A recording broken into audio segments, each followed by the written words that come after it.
that you're lovely and loose, not so warm that it'll have any impact on your performance. And there's also just a lovely little breeze just fluttering around ringside, and the fighters will be very glad of that, I'm sure, when they're sat on their stools in between rounds. I'll tell you what, Andy. We know we've got a big show. We know we've got something special when we see an Andy Clark slow walk to camera. You love that, didn't you? I did enjoy that. I did enjoy that. It just gives you a sense of what they see basically when you walk down that ramp. I mean, that kind of bird's eye view. It's great, and this place, you know, it's pretty remarkable. I don't really have any frame of reference for this. I don't really have anything to compare this to in terms of an open workout, because I've never done an open workout in an arena before. I've never worked on a show where there's been an arena for the undercard and then the main event is in an even bigger arena next door. It's you know, we talk about levels in boxing, don't we? And this week so far, it's already shown us that it's on another level. It's on another level. And let me put this out there. I think a lot of fighters won't even get to fight in a place like this. This is just a workout. This is just the workout. A real indication as to what's coming up. Yeah, absolutely, absolutely. I think they'll really enjoy it. As I said, that dress rehearsal aspect, that's really a thing, because you always see fighters, don't you, on the day of the fight, they'll go and make that walk. They want to know where they're going, but they'll do it in the afternoon generally, and it's not quite the same. Yeah. If you did it in the afternoon here, it would be nothing like the same, because it'd be blisteringly hot. So doing this at the time they're doing it at, which will be almost exactly when they're boxing, you know, it's great for everybody here, but it's also really good for them. And the welfare of the fighters, the conditions for the fighters, you know, is such an important thing. Yeah, no, absolutely. Listen, today is all about the public workout. You've seen many in your time covering boxing. The fighters get in the ring. Some of them put on a little bit of a show. Some of them try and hold a little bit back. Don't want to give too much away. What are you expecting today, Andy? It's hard to say, isn't it, with regard to the individuals. Sometimes they've trained during the day already and they just come here and just stretch, some of them, and just have a skip. You know, it's fight week as well. But the interesting thing about this card is that apart from Ngannou against Duran, it's all heavyweights. So we don't have anyone making weight here, which can impact, can't it, on open workouts, because, you know, they're bad-tempered. They don't really want to be here a lot of the time. But for heavyweights, it's different. What we really want to see is Ngannou on the pads, isn't it? That's what we really want to see, because we know that he brings this much vaunted power. We've heard the stats, we've heard about the records. I want to hear him on the pads, because a really big puncher makes a different noise on the pads. It's not a thud, it's a ping kind of sound. It's that much sharper explosion of there. If I hear that from him, then at that point, you know, I will begin to think, no, this guy punching power-wise, this guy's legit. Well, that would mean it's translated. And yeah, as you say, it's about the sound, right? I remember a Gennady Golovkin public workout where they turned the music all the way down, and you could hear those shots like gunshots. It was incredible. All around London, you could hear that. A big puncher, you'll hear him. Yeah, you do. I remember that. It was in Covent Garden, wasn't it? And it was just echoing all around the cobbles, and people were wondering what was happening. Yeah. But it's a real thing. You know, it's the same in other sports. Remember when I covered football, if you went to watch a team train and it was nice and quiet, players who could really strike the ball, it was that ping again. You know, it wasn't that thud. And it's kind of a rare sound, but you know it when you hear it. So I would love to hear that from Ngannou later on. I really would. And, you know, we've got a lot of big guys up there, and hopefully a few of them will want to put on a show and really crack the pads and give us something to see. Well, it's what you say. There's not, like, weight to be made or anything like that. They're not going to be moody.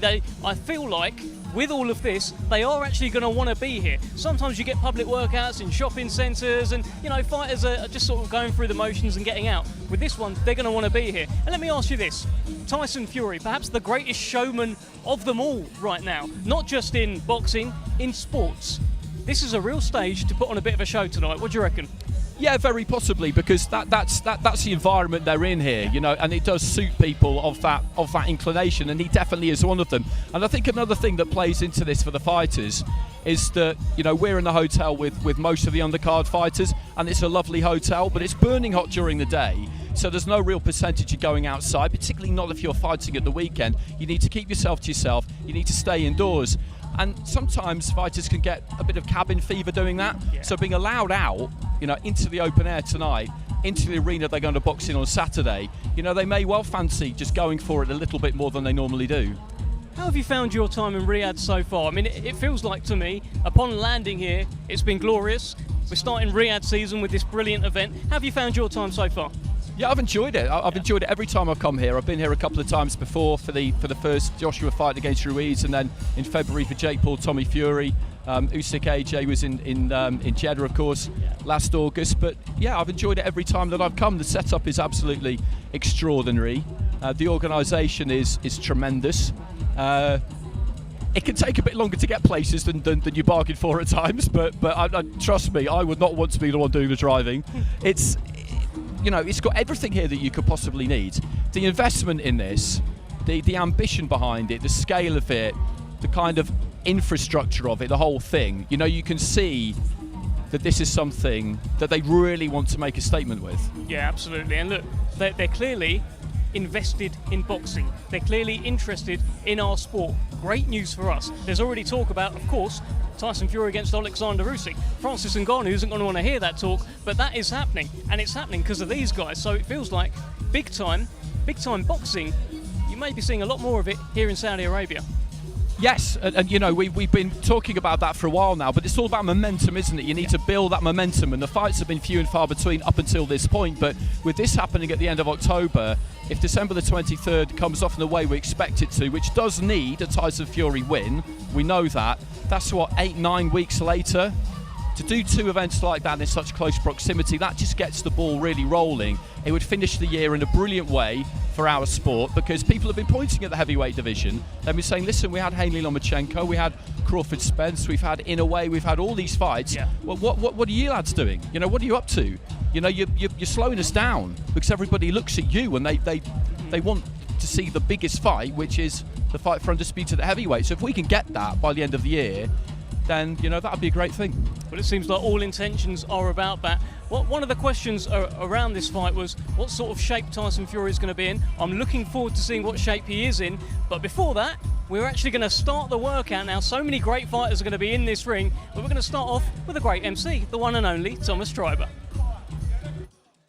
Ladies and gentlemen, good evening and welcome to the media workout for Battle of the Baddest. A great night of championship boxing to be held this Saturday in Riyadh, Kingdom of Saudi Arabia.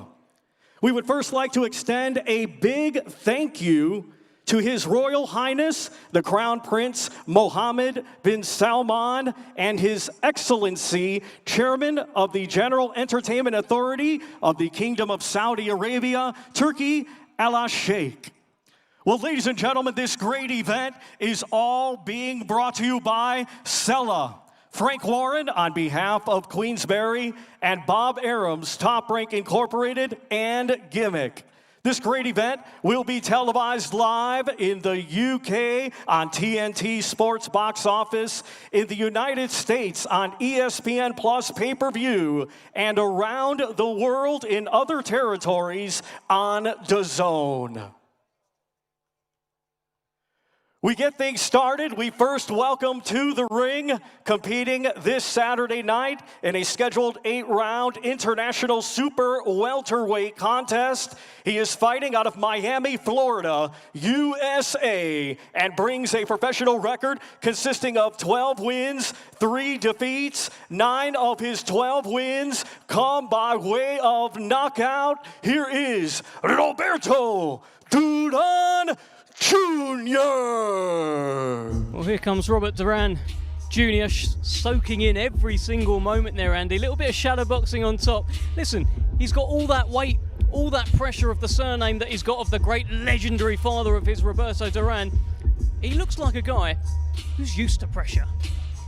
He was nice and relaxed, wasn't he, when we spoke to him yesterday? And this is kind of an opportunity, he told us, that had been brewing for a while, but you're just always nervous about it coming off until it actually happens. But it's here now, and he just needs to make the absolute most of it, take the absolute maximum from it. This is the only fight, as we said, that isn't a heavyweight fight between him and Jack McGann. They're in the same hotel. They're sort of kind of around each other earlier on. You can always bump into your opponents sometimes, which maybe isn't ideal, but they don't really know each other, so there's no history there particularly. And he's just having a little move around, bit of a shadow box. It won't take a lot to get a sweat on in there. Yeah, no, absolutely. It's not too hot here tonight, but it's it's not like the UK either. You can definitely tell. Robert Duran, a few nice little moves there from Robert Duran Jr. And yeah, it's a big fight with with Jack McGann. It's a big stage, a big chance to make a bit of a statement. I mean, he's a guy who perhaps hasn't had any kind of breakout win yet. With that surname, you'd expect maybe him to be further along in his career. And hey, maybe that starts on Saturday night. Yeah, possibly. You know, he didn't turn pro until he was 29, so that's pretty late. He hasn't had the influence on his career that the other son has had. The relationship has been strained at times, non-existent at others, from what I understand. We didn't really want to go into it yesterday on air. It's not really appropriate, but at the same time, you know, when you do a little bit of background, that's the sense that you get. But it is, you know, it's a monumental surname, so big that I think it genuinely probably doesn't help you all that much. But I'm just interested to see what we'll get from him on the night, because for these two, you know, this really is a once in a lifetime kind of thing. Because for Jack McGann too, he's an experienced guy in MMA, but I don't think he really saw this coming. I don't think a few of the fighters on the card saw this coming, to be honest with you.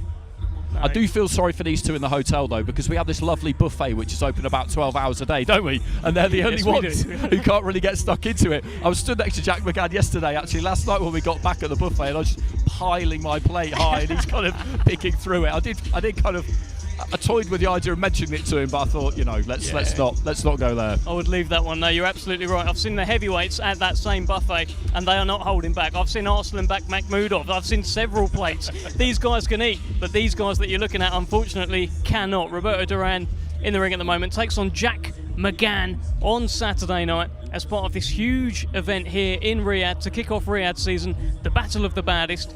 And let's just talk a little bit about Jack McGann. That's the man that Roberto Duran will be facing on Saturday night. Now, Jack McGann, it feels like it's kind of the experiment before the main event, because he has that background. He's an MMA striker. He was known for striking in the MMA. Does that translate to boxing? He thinks it does. Yeah, and it was interesting to talk to him about that yesterday, because we were asking everybody, weren't we, you know, what do they think of the top of the bill? And he just very matter-of-factly said, listen, you know, there are plenty of people in MMA who can strike.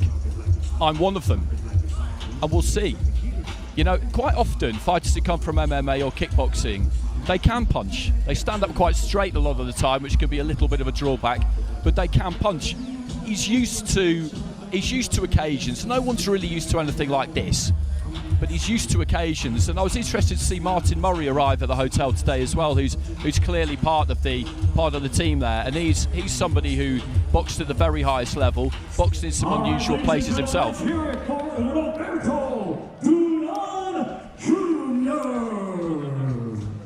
Well, here is Roberto Duran Jr. 2 days in a row. Again. Great to see you, my friend. Yes, sir. Yes, sir. We were talking about how you seem like a man, and I'm seeing it now. No nerves at all, right? No, not at all. I've been through this one too many times. But this is the biggest stage I've been on, and I love it. Are you going to stick around and have a look at Jack McGann? Look at him behind you there. What do you think when you see him? I don't think anything. No? I know what I am, and I know what I can do. Is this the chance for you to break out and start making that name your own? Yes, sir. I mean, I've already been making my own name, but this right here can catapult me even further. So it'd be great. I'd hold myself back. So a question I have for you, which is something we were just discussing, and we were chuckling about it, but it struck me that it is kind of a real thing. In this hotel we're all staying in, you're kind of the only fighter, you and Jack McGann are the only fighters who actually have to make weight. Oh, yes. Everybody could go into that buffet room and just eat as much as they like. It must be torture. It is torture. I mean, I came in weight, so I'm not really doing too much to kill myself. So I'm in good spirits. I'm in good weight. But I told his managers if we can change the contract to heavyweights so we can be able to eat. Let's change it to heavyweight so we can eat. Absolutely brilliant talking to you, Robert Duran, and we'll see you tomorrow. Thank you, man. Appreciate you guys. Good to see you, my friend.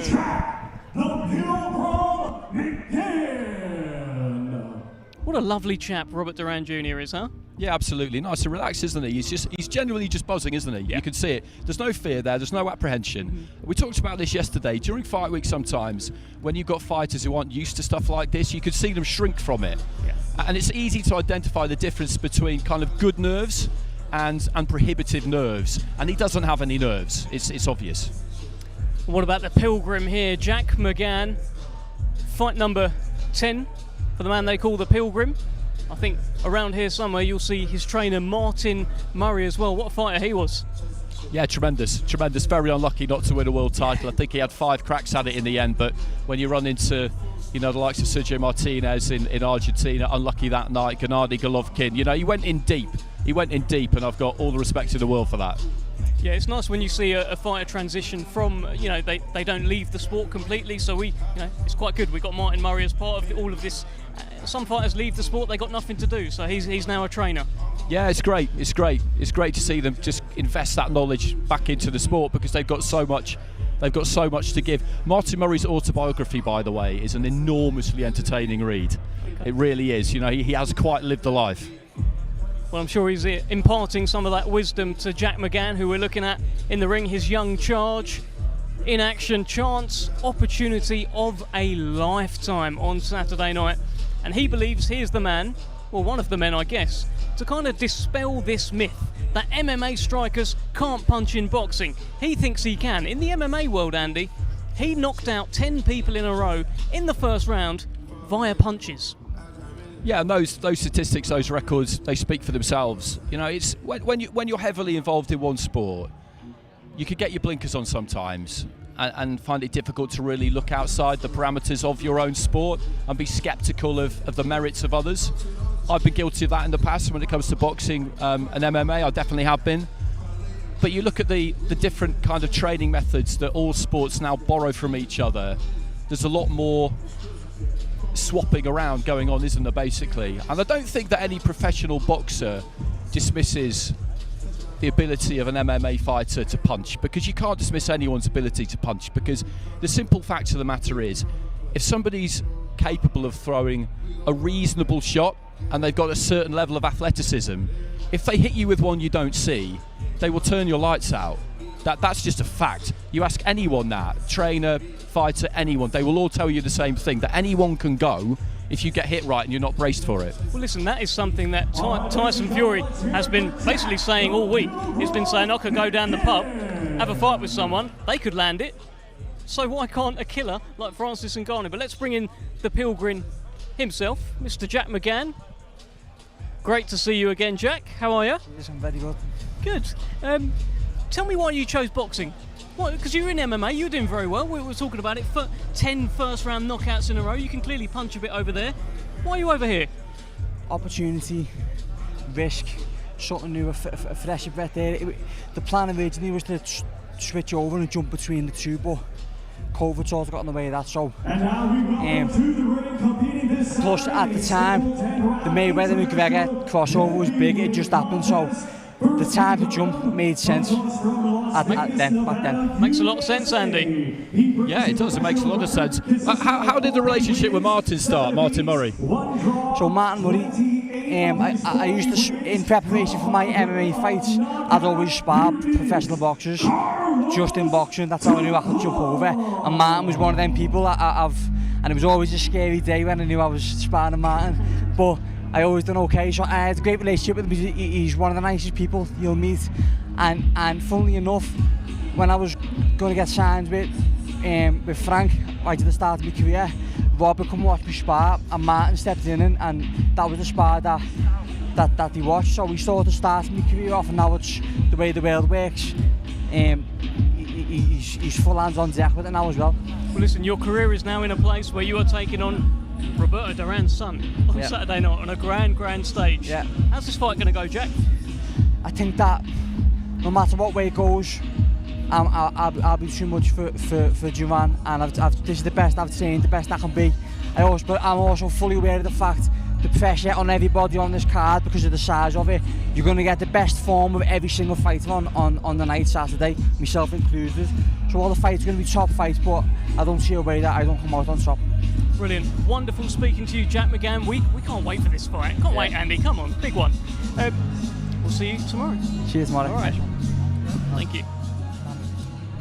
That is the Pilgrim, Jack McGann. And we are looking at a man who has journeyed through the heavyweight division. This is a guy, Carlos Takam here, in yet another tough fight. He only does tough fights, doesn't he, Andy? Yeah, because he wants to stay relevant. He wants to stay at the top of the sport. I remember seeing him get knocked out by Derek Chisora at the O2 back in 2018. That was probably maybe 2019, and that was a real setback for him because it wasn't supposed to happen. Quite simply, that gave Chisora a new lease of life, but it really set Carlos back, and he had to go away and rebuild. And he did that. He moved over to Las Vegas, to Nevada, Henderson, in fact. And then he began to take on some greater challenges. He lost against Joe Joyce. He lost in Canada against Arzabek Makhmudov. And people thought at that stage, okay, this is where he is now. He's going to take away corner jobs as a good name for rising fighters to get on their record, but he'll come at a price. That's what people thought he was up to. But he wasn't, because he felt that he could win those fights. And then he took on Tony Yoka in Paris and he won the fight comprehensively. And that's got him back up into the reckoning. That's the one, isn't it? That Tony Yoka fight, really, that was a case of Tony Yoka had just taken the first loss of his career against Martin Bakole. He needed to rebuild. He needed to come back. He had a bit of a fan base, an Olympic gold medalist. He decided, I'll take on Carlos Takam. What a mistake it was. Carlos Takam had an awful lot of success that night, and I think he won wider than actually what the scorecards told us. Yeah, I agree with that. And Martin Bakole, when he boxed Yoka, it was a majority decision, but the judge who gave that a draw should have been arrested. I mean, it was absolutely absurd. But they both beat him comprehensively, and that's why this is an interesting match, because, what have you done for me lately? They've both kind of done the same thing. Billy Nelson, Martin Bacole's trainer, almost straying in front of the camera. They're keen to get a look at Carlos Takam. I don't really feel like they'll have had to have watched endless hours of tape on this because, like you say, he's been around a long time. We know what he does. Yeah, you know what it is. But Billy Nelson has indeed pulled up a seat ringside here in Riyadh, studiously looking on at the man that his man will be fighting on Saturday night. And I'll tell you, Billy Nelson is a man who bangs the drum louder than anyone. Probably louder than his own family for Martin Bakole. Absolutely incredible job he does for him. On Twitter, he replies to every comment. He's there, no, Martin will beat him, Martin will beat him. And now he's having a look at Carlos Takam. Yeah, he does. And, that's what you want. You want somebody who's got your back, who believes in you, who will push your claims all of the time, because he knows that, particularly for Bakole, he has to have that. We discussed it yesterday, and he's in one of these positions. He's got some good rankings, so the fighters below him will fancy him because they could take those rankings. But the fighters above him, there's no real reason why you would fight him, because he's decent. He could be an absolute handful for anybody. Billy would say more than that, but he'll be an absolute handful for anyone. And commercially, he doesn't bring that much to the table currently, so he's high risk, low reward. It's a difficult position to be in. What he needs to do really is keep pushing for that biggest fight that he can get, obviously, but just keep winning, keep those rankings as high as he can get them, and then let's just say Fury Usyk happens on the 23rd. Whichever way that goes, as long as it's not a draw, the belts could then possibly splinter, and if you're right up towards the top with one of the sanctioning bodies, you're in a good position. Well, look, the man that we're looking at currently is looking to navigate his own way to a world title. He's 42 years old. I'll tell you, he doesn't look it. Whatever it is that he's drinking, I want that. Whatever cream he's using, I want that cream. 42 years old. Are you sure, Andy Clark? No, he's a tremendous example, isn't he? A tremendous example. I thought that when I watched him against Joyce, when we both watched him against Joyce. I watched the fight against Makhmudov. I commentated on the fight against Yoka, and you can see that there's still that vitality, that kind of tensile strength there. And the way that he goes about it, he's always kind of looked to do it the hard way. He'll look to get close, slamming body shots. He will take a few, but he's in sensational, Nick.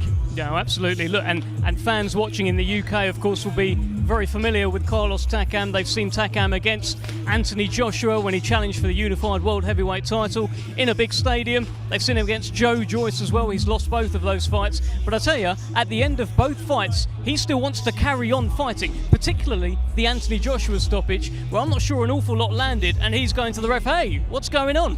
Yeah, he was fuming. I was at that fight, and you know, he wanted to make it to the final tape because he came in at a week's notice as well. Kubrat Pulev was the original opponent. He had to pull out with a shoulder injury.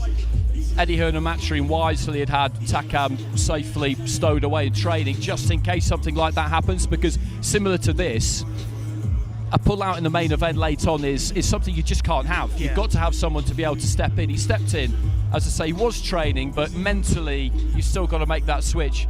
and he gave a good account of himself. That big solid old head of his connected with AJ's nose early on and gave him some problems. And that's another thing about fighting him. You know, he's not short, but he's not tall either, and he boxes quite short, so he'll maraud his way in, and if you're not careful, you'll find himself on the end of that shaven head, and it's not where you want to be. He's a lot of fun in the build-up as well. A great character. I remember when he boxed Joe Joyce and he came over, and I actually hosted the press conference with him and Joe Joyce. I asked him a question, and I said, look, no one's hurt Joe Joyce, no one stopped him. Have you got the power? And the way he looked at me, it was like I was about to find out about his power. He's like, are you crazy? Why are you asking me about my power? And he's a very, very strong man. It'll be interesting to see how he does get on against Martin Bakole, because as you said, Bakole is the guy that no one really wants to fight.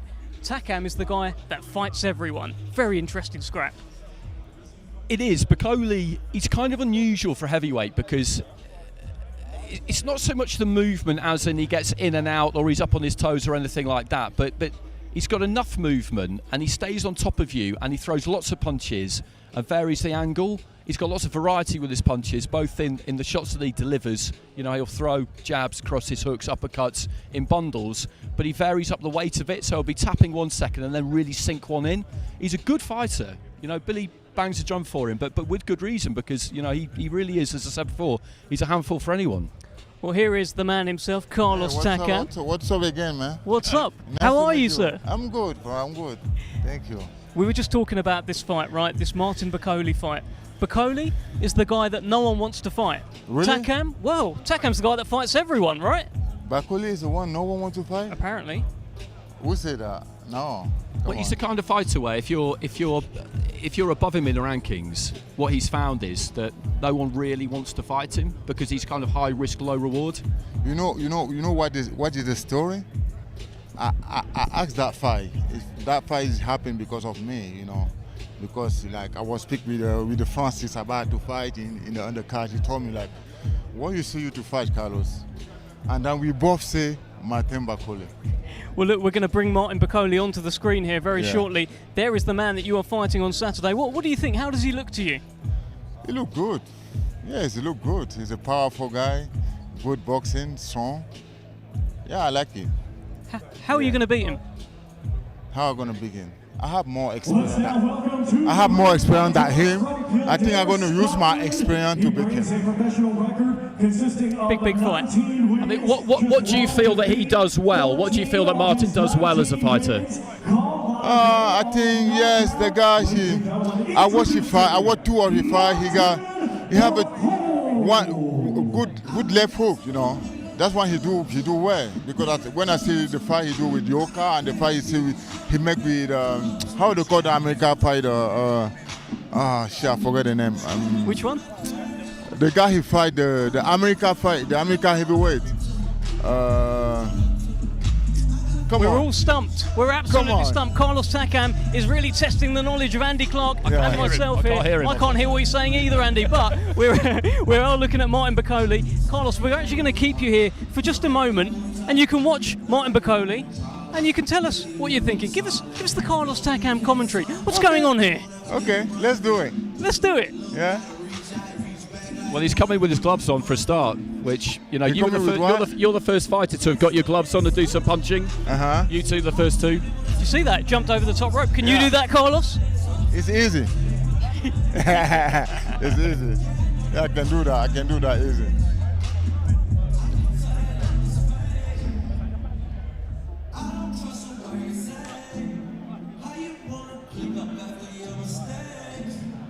Let's keep you having a look at this, Carlos. That's, of course, Martin Bakole with Billy Nelson. People are calling him an avoided heavyweight. Carlos Takam said, is he? He's not an avoided heavyweight. This is a guy that you're fighting. I know he's a good boxer and a good guy, so I know him, but, you know, it's a fight. I don't wanna go in the ring to play with him. We go to fight, you know. Somebody gonna fall, yeah? Well, listen, he said something yesterday when we were talking to him. He said that he believes that Carlos Takam, after this fight, will retire. What do you think about that? Ah, really? That's what he said. Okay, we're going to see that after the fight.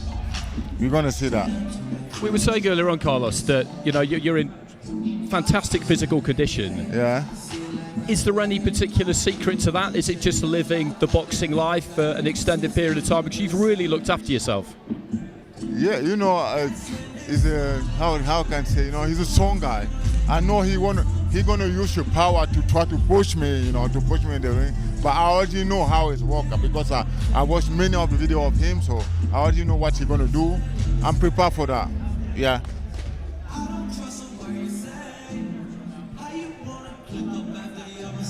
Nice little dance there, Carlos. What do you reckon? Huh? Nice little dance moves there from the big man. you know, he don't want to show nothing here. You know, that's just he just play. You know, he don't want to show nothing here because he know I watch him. He see me. He know I watch him, so he don't want to show no shit. Oh, there you go. Yeah. Well, listen, Carlos, we're going to let you go. It's been a pleasure speaking with you, and we'll see you tomorrow. See you tomorrow. Drop your mic back there. There he is, the one and only Carlos Takam, as we watch Martin Bakole now in the ring. And I'll tell you what, Andy, he doesn't agree that Martin Bakole's an avoided fight. Doesn't agree at all. No, and you'd expect him to say that. You'd expect him to say that. I mean, I think there's some respect there between these two, but if you're Carlos Takam, you're the older guy, you're the more experienced guy, you're probably picking up a vibe off Bakole that he feels like you're a good name for him to get on his record. You probably feel like that's their attitude going into it. Whether it is or it isn't, it's a useful thing to be able to use to kind of stoke the fire, if you like. Goodness me, it's not often that you see a heavyweight. Okay, I've seen a few get over the top rope. I've never seen anyone do something like that.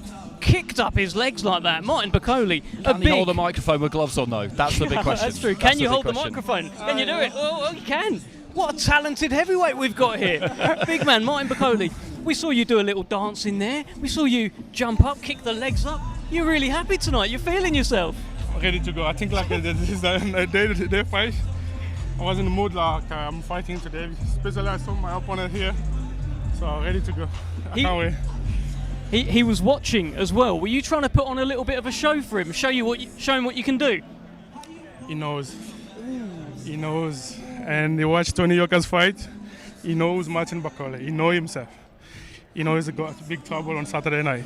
Big trouble. Look, of course. You're a heavyweight that's avoided. People don't want to fight you, but he's a heavyweight that fights everyone. It's a very good fight, isn't it, Martin? Yeah, I love that. That's why I pick him. You know, it's a good test for me. And I put all my career, all my ranking online. He's a tough guy. Yeah. But this is Martin Bakole time. Oh. This is my time. So I won't play and I won't give up and I won't let him do what he thinks he can do. I'll try to stop what he thinks he can because he's 42. I have much respect. He's done well in the boxing, but his age and his time is gone. This is Martin Bakole time now. Martin Bakole time, Andy. Yeah. So is that how this fight happened then? Did you picked him? Oh, Takam? Yeah. No, I watched him. He done nothing. He was just doing shadow boxing. But I know already he's a tough guy. He always come forward. But he will make big mistake if he keep coming forward because I'll stop if he does that. Right, Martin Bakole, absolutely wonderful speaking to you. We enjoyed the jumping over the ropes. We enjoyed the dance moves. Do you want to give us any more dance moves? You got anything for us? Look at that. This guy. Yes, I give this for Saturday. We're going to knock someone out. Unbelievable. Thank you so much, Mr. Bakole. And well done holding that with just your gloves. What a man. What a man Martin Bakole is, and what a man we're looking at here in Moses Time. Andy, that was quite fun, wasn't it? Yeah, that was fun. It's great to see people enjoying themselves. Yeah. You know, it's fight week. You know, all the hard work has been done. That's what fighters will always tell you, that they've paid the price by now, and they just want to get in there and show what they can do. And it's such a great card for him to be on as well, the fighter that we're looking at now, because we know all about the reputation. It was well earned in the amateurs, but he turned pro without any senior experience, and that always raises question marks, particularly when it comes to heavyweight, where they can punch harder than any other division, obviously. But all the signs so far in the early stages have been really good. He's been matched well. He had a couple of early blowouts, but since then they managed to get him some rounds in. Yeah. Queensbury, Frank Warren, they know all about bringing through heavyweights. You know, that's a particular speciality. But just to be around all of these people all week, I think it'll be really good for him. Yeah, listen, it's a great place to be for him as a young heavyweight. He's already appeared on a couple of Joe Joyce undercards. I know they're not heavyweights, but he was on the Anthony Yard, Artur Beterbiev undercard. He's found himself on a Tyson Fury undercard as well. That is what dreams are made of, really. If you're a young pro and you've got that confidence where you are ready to perform on the big stage, going on undercards like this, getting to showcase your skills, what an opportunity for Moses Itauma. Yeah, it is, and that's what you want to do with fighters like this early on. You want to mix things up a bit. You put them on a really big card so they can get a flavour of that, so they're around all of that. You put them on a more mid-sized card where you might shuffle them up the order a little bit, get them into chief support possibly, and before too long, he'll top a bill. You know, he'll top a Friday night bill maybe at York Hall, you know, where you showcase your fighters, the up-and-coming talent. I don't think there'll be long before that happens. No. And that's what you want to do with them, because they soak up that experience. There's a point to it. There's a point to every match you make. There's a point to every event you want them to be a part of. And they always would have wanted him to have been a part of this. Well, he's passed every test so far with flying colours. He's shown layers to his skills. He's not just someone who's going to knock someone out in 50 seconds. He can, you know, break someone down a little bit more, show off some of his skills. He's showing us a little bit of everything. And incredible to think that he is just 18 years old and he speaks with so much confidence, as you'd expect. But he was yesterday talking about how he feels he is ready to take on the likes of Fabio Wardley and David Adley. He thinks he's at that level now. Obviously, Frank will look after him and they'll guide him as he should be. But I love the ambition that he's even talking about that. Yeah, absolutely, because it'll take a few more fights under his belt, really, I think, before the board would probably entertain him in that kind of a contest, before they feel happy either mandating him or accepting him. No one's going to give him a voluntary, I wouldn't have thought, but before they'd be happy to mandate him. But not necessarily all that long, because he is looking to move quick. I will be really interested to see what happens the first time he gets cracked really hard. It's always an interesting moment, but particularly given his lack of senior amateur experience. But having said that, he's been boxing very, very good professionals in sparring since the age of 15. Literally, Joe Joyce, Andy. Yeah. At 15 years old, he was sparring he turned Joe up to the Joyce. gym in a school uniform. You know, it's madness, isn't it, when you think about it?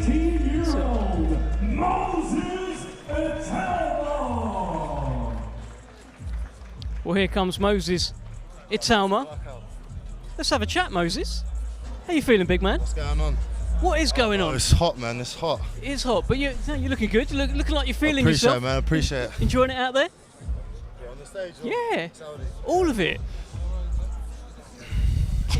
It's hard to enjoy knowing you're gonna fight on thingy, but I'm trying to take the experience in.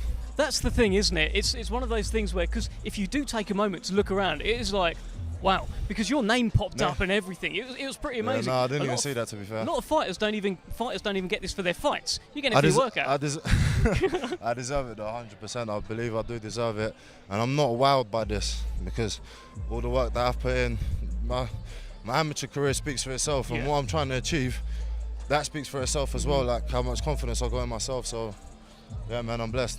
Listen, that confidence. Me and Andy was just talking about that. The fact that you're even like talking a little bit about like Fabio Wardley, David Adley, thinking, yeah, I can beat those. It's sort of, it's calm to you, isn't it? But you know what it is?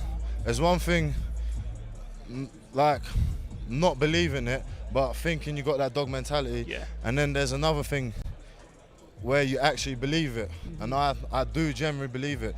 Listen, I was watching the Usyk the bar fight, I was sitting there thinking I can beat both of these. And the same thing with the Joe Joyce Zhang. I'm sitting in the crowd thinking, not far, man. I'm not far. I actually remember sitting with you for Joe Joyce against Joseph Parker, and I'm not sure at that point you'd actually turned pro. You were about to, right? No, it was literally just before I flew out to the World Championships. So, yeah, exactly. I was still an amateur. And you was like, you was moving. You were saying he should be doing this, he should be doing that. You've always had that eye, right? Yeah, no. Do you know what it is? It's the boxer's mentality. You always think, oh, how would I do against him? How would I do against him? But listen, I know sparring is different to fighting, but I've held my.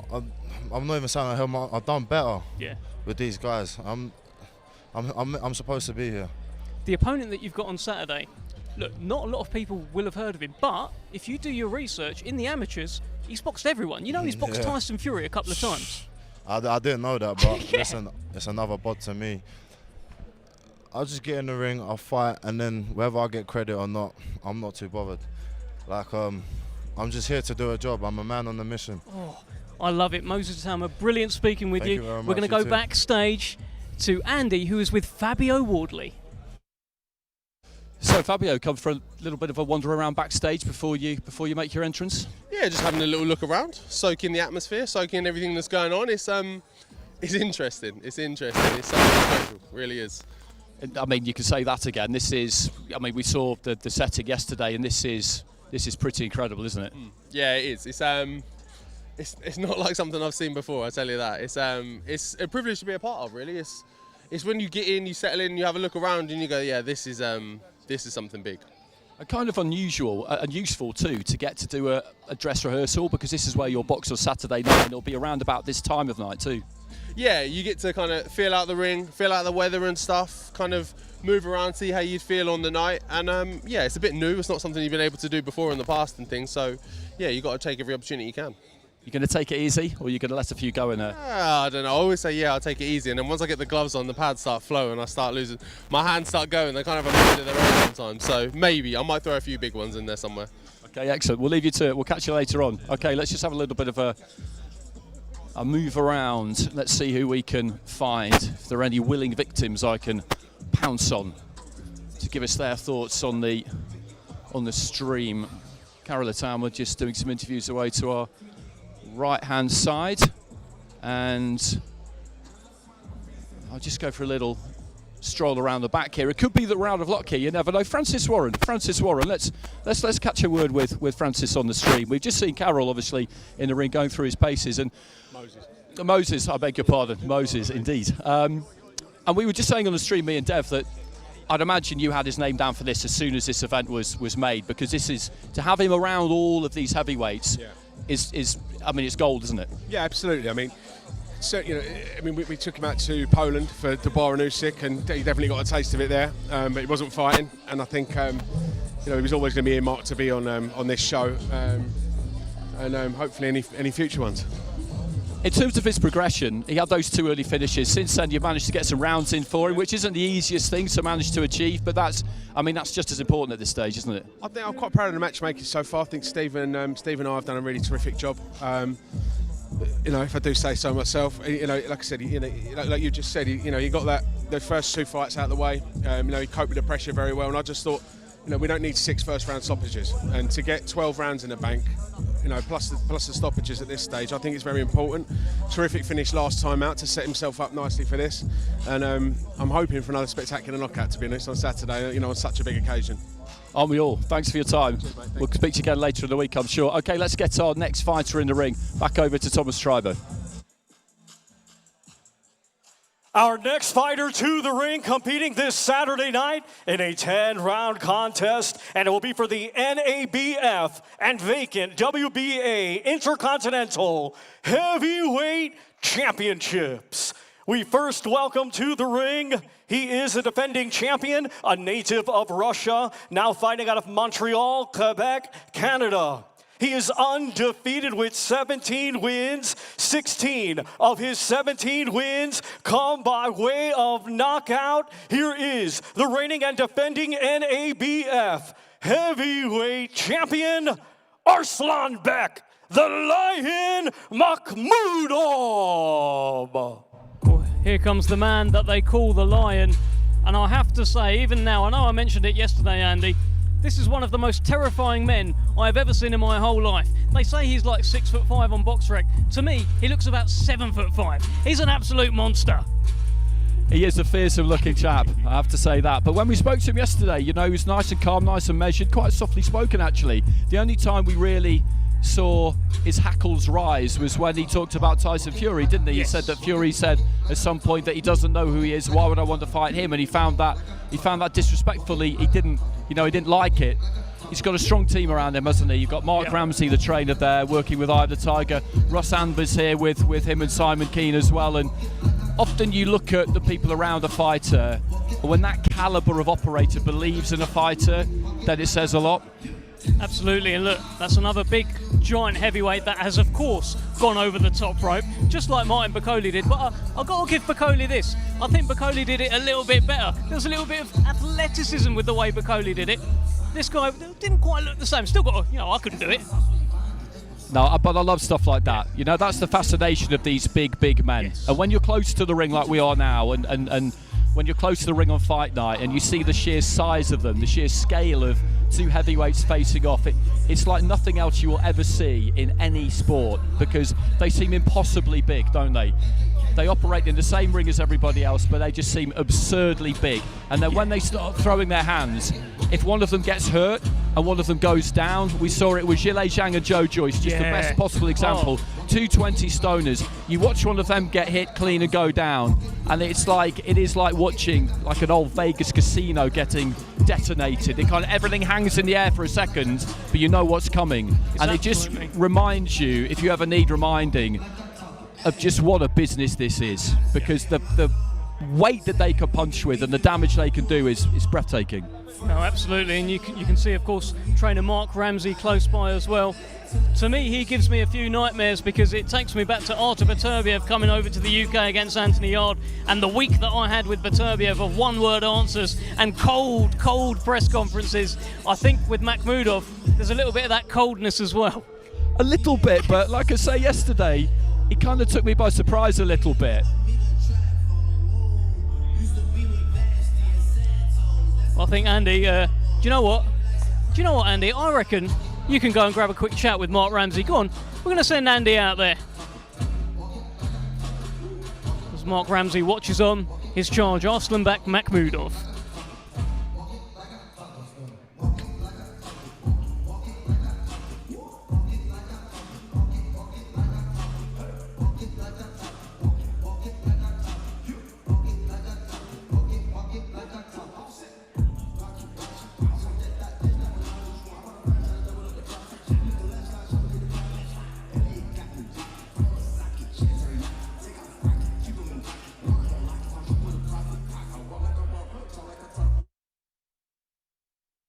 So I'm with trainer Mark Ramsey.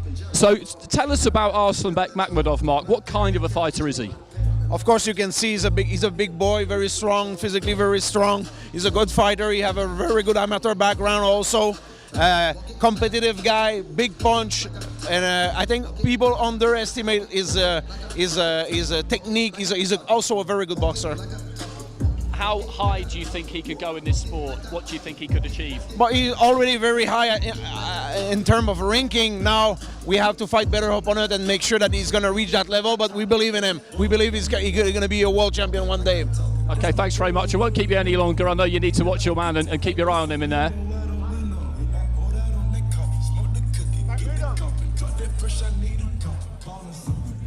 You're looking at currently on your screen the 7'5" Arslanbek Makhmudov, unbeaten in 17 fights, 16 wins by knockout. They call him the Lion, and he takes on Junior Anthony Wright as part of this huge card on Saturday night. And look, it's good to have, it's a great stage for him, right? This is, again, much like Martin Bakole, where you've got a heavyweight there who a lot of people maybe won't want to, he won't be top of their shopping list. Makhmudov, he's not going to be the top of anyone's shopping list, but hey, with a stage like this, he makes a statement, more people know about him, maybe more people will fight him. Yeah, exactly. He's in a similar kind of position. He's a little bit further back in his career, I would say. You know, he had a good year last year, beat Takam, had a couple of other fights in there that were worthwhile for him. But then he's now co-promoted by Top Rank and Eye of the Tiger. Eye of the Tiger are a really good outfit, but getting Top Rank putting their shoulder to the wheel as well, that makes a massive difference. So he boxed in America last time against an undefeated opponent on that undercard of Jared Anderson against Charles Martin. So that's a good show to be on in Toledo, Ohio. And he got the win. And they will be able, as I say, just to lend their weight and push things a little bit harder, invest a little bit more, and maybe come up with the money to get people into the ring with him who otherwise might not be quite so keen. Yeah, absolutely that. Well, you're looking at Junior Anthony Wright, who has the daunting task of taking on Arslanbek Makhmudov on Saturday night at the Kingdom Arena here in Riyadh. It's going to be an incredible night. We are in the undercard venue right now, where this man will be fighting on Saturday night. A glorious evening here in Riyadh. And Junior Anthony Wright just shaping up a little bit. I wonder if he'll do any pads. Wonder if he'll show us anything. I enjoyed talking to him yesterday, though. Yeah. He's been around the business a long time, and fighters like that are always kind of fascinating to chat to because he knows what he's here for. He's not a fool. He understands that he's been recruited here as someone who's going to make Makhmudov look good. That's the reality of the business we're in. And he knows that it's going to be tough. He absolutely knows that, but he's not daunted by it. He knows that this is a good opportunity, that if he can put up a decent fight against Makhmudov, whether he does lose, which we would expect that he will, to be brutally honest about it, more jobs like this might come his way. And when you're a professional fighter like him, you're in this to make money and pay your bills. And if you could get more jobs like this, then it helps, doesn't it? That's the whole point of it. It's exactly that, and it's, as you say, it's the degrees of loss. You know, we're writing him off, right? You know, as you say, Makhmudov is the big, heavy-handed power puncher who is knocking absolutely everyone out right now.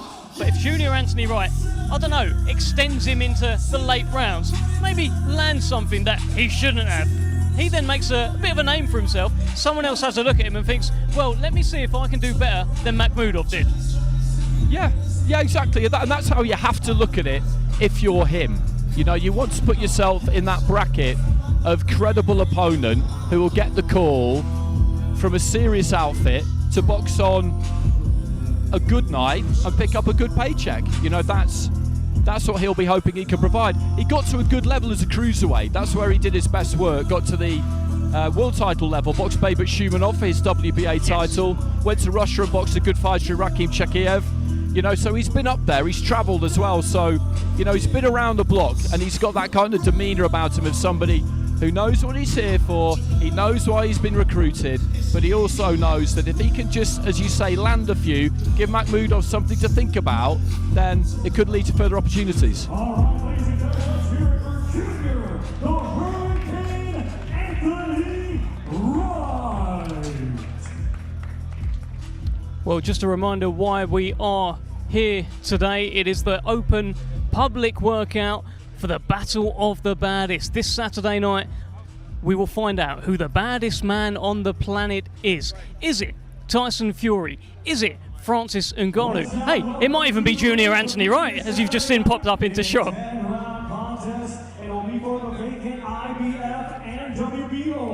Intercontinental Heavyweight Championships. We first welcome to the ring, coming to us from South Auckland, New Zealand.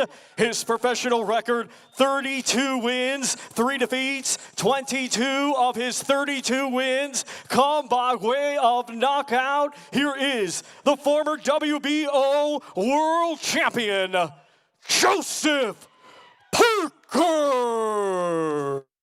Well, here comes Joseph Parker. We're actually joined in commentary by Junior Anthony Wright. Do you know what? You spoke so well yesterday, we had to hear from you again. How you feeling out there? I feel great, man. This is a huge opportunity. Just being in Saudi Arabia alone is huge. I never would have imagined in my life that I'll be here in this situation. On top of that, fighting on a Tyson Fury versus Ngannou fight card amongst a lot of other top heavyweights in the world. Well, including Joseph Parker here. I want you to have a look at him. Listen, you are in a heavyweight fight. This is pretty much an all heavyweight card. Joseph Parker's a former world heavyweight champion. He must be someone whose career you've looked at and thought, hey, that's a pretty good heavyweight, huh? He is. He's really solid. I mean, I watched him when he fought Anthony Joshua. I mean, he did a great job fighting Anthony Joshua. That was a great technical fight. That fight was very close. I mean, I was actually surprised at how good he was moving around in that particular match. Did you have a little look at your own opponent, Makhmudov, before when he went through his paces? A little bit. I've seen him fight a few times.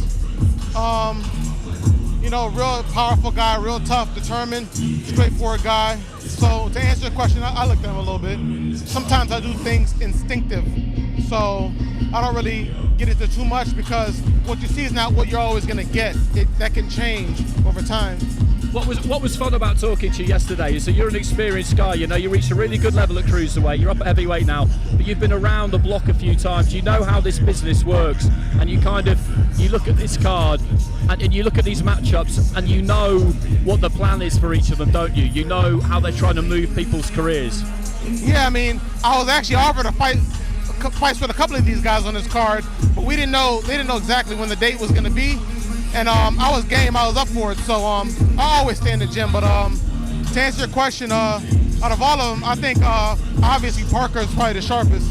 I'm actually a big fan of Parker. All right, Junior, brilliant speaking to you. We'll speak to you again later on in the week, and best of luck to you, my friend. Thank you very much, guys. Thank you. Well, that was Junior Anthony Wright, a well-spoken guy, and he spoke so well about the man that we are watching currently, Joseph Parker, former WBO World Heavyweight Champion. He has been to the top of the mountain. He held that title. He beat Andy Ruiz, of course, who later went on to dethrone Anthony Joshua. He is one of the best heavyweights in the world right now, and great to have him on this card. It is. It's always good to see him. It's always good to see Andy as well, Andy Lee. You know, still relatively early in his training journey, but it came as no surprise to anybody, you know, when he became a trainer, because you think of the people he worked with, Manny Stewart, Sugar Hill, Adam Booth. That transition was, I think, a fairly natural one for him, and he believes that the best is yet to come from Joseph Parker. And I listen to Andy. He's someone who always makes a lot of sense to me. And we were talking about this in the car on the way here. You look at what heavyweights need, what top-level performers need, and one thing they have to have is that willingness to do whatever it takes to try and win, to never, ever, ever quit. And we know he has that, yes, because we saw it against Joe Joyce, because that was a hellacious fight. Some of the punches he took in that fight were absolutely unreal. Andy would have been tempted to pull him out the stages, but he didn't, because he was still landing clean. And deep into the fight, you know, he just wanted to keep going and keep going and keep going. And at that level, and the higher you go, the more you need that. Really, either you have that or you don't have it. Yeah. And if you don't have it, there's not really anything a trainer can do about it. So Andy's got somebody who has that, which is just it's a great place to start. That fight that you're talking about there, that Joe Joyce fight, was ringside for it. One of the most thrilling heavyweight fights I've ever seen in my life. And I think what you're referring to there, Andy, is the dog. He's got that dog inside of him. Joe Joyce was at the very, very peak of his powers there. People were talking about him being maybe the second best heavyweight in the world. He was running through absolutely everyone. And Joe Parker never backed down, kept fighting back as much as he could, taken deep into deep waters, and had to be drowned really in the end by Joe Joyce, which he normally does to people. Yeah, absolutely. What he said basically was, you know, you're going to have to knock me out. You're going to have to knock me out, because I'm not going any other way. That's how this is going to go. And that, people talk a lot about fighters going out on their shield, and we demand as fans that fighters go out on their shield.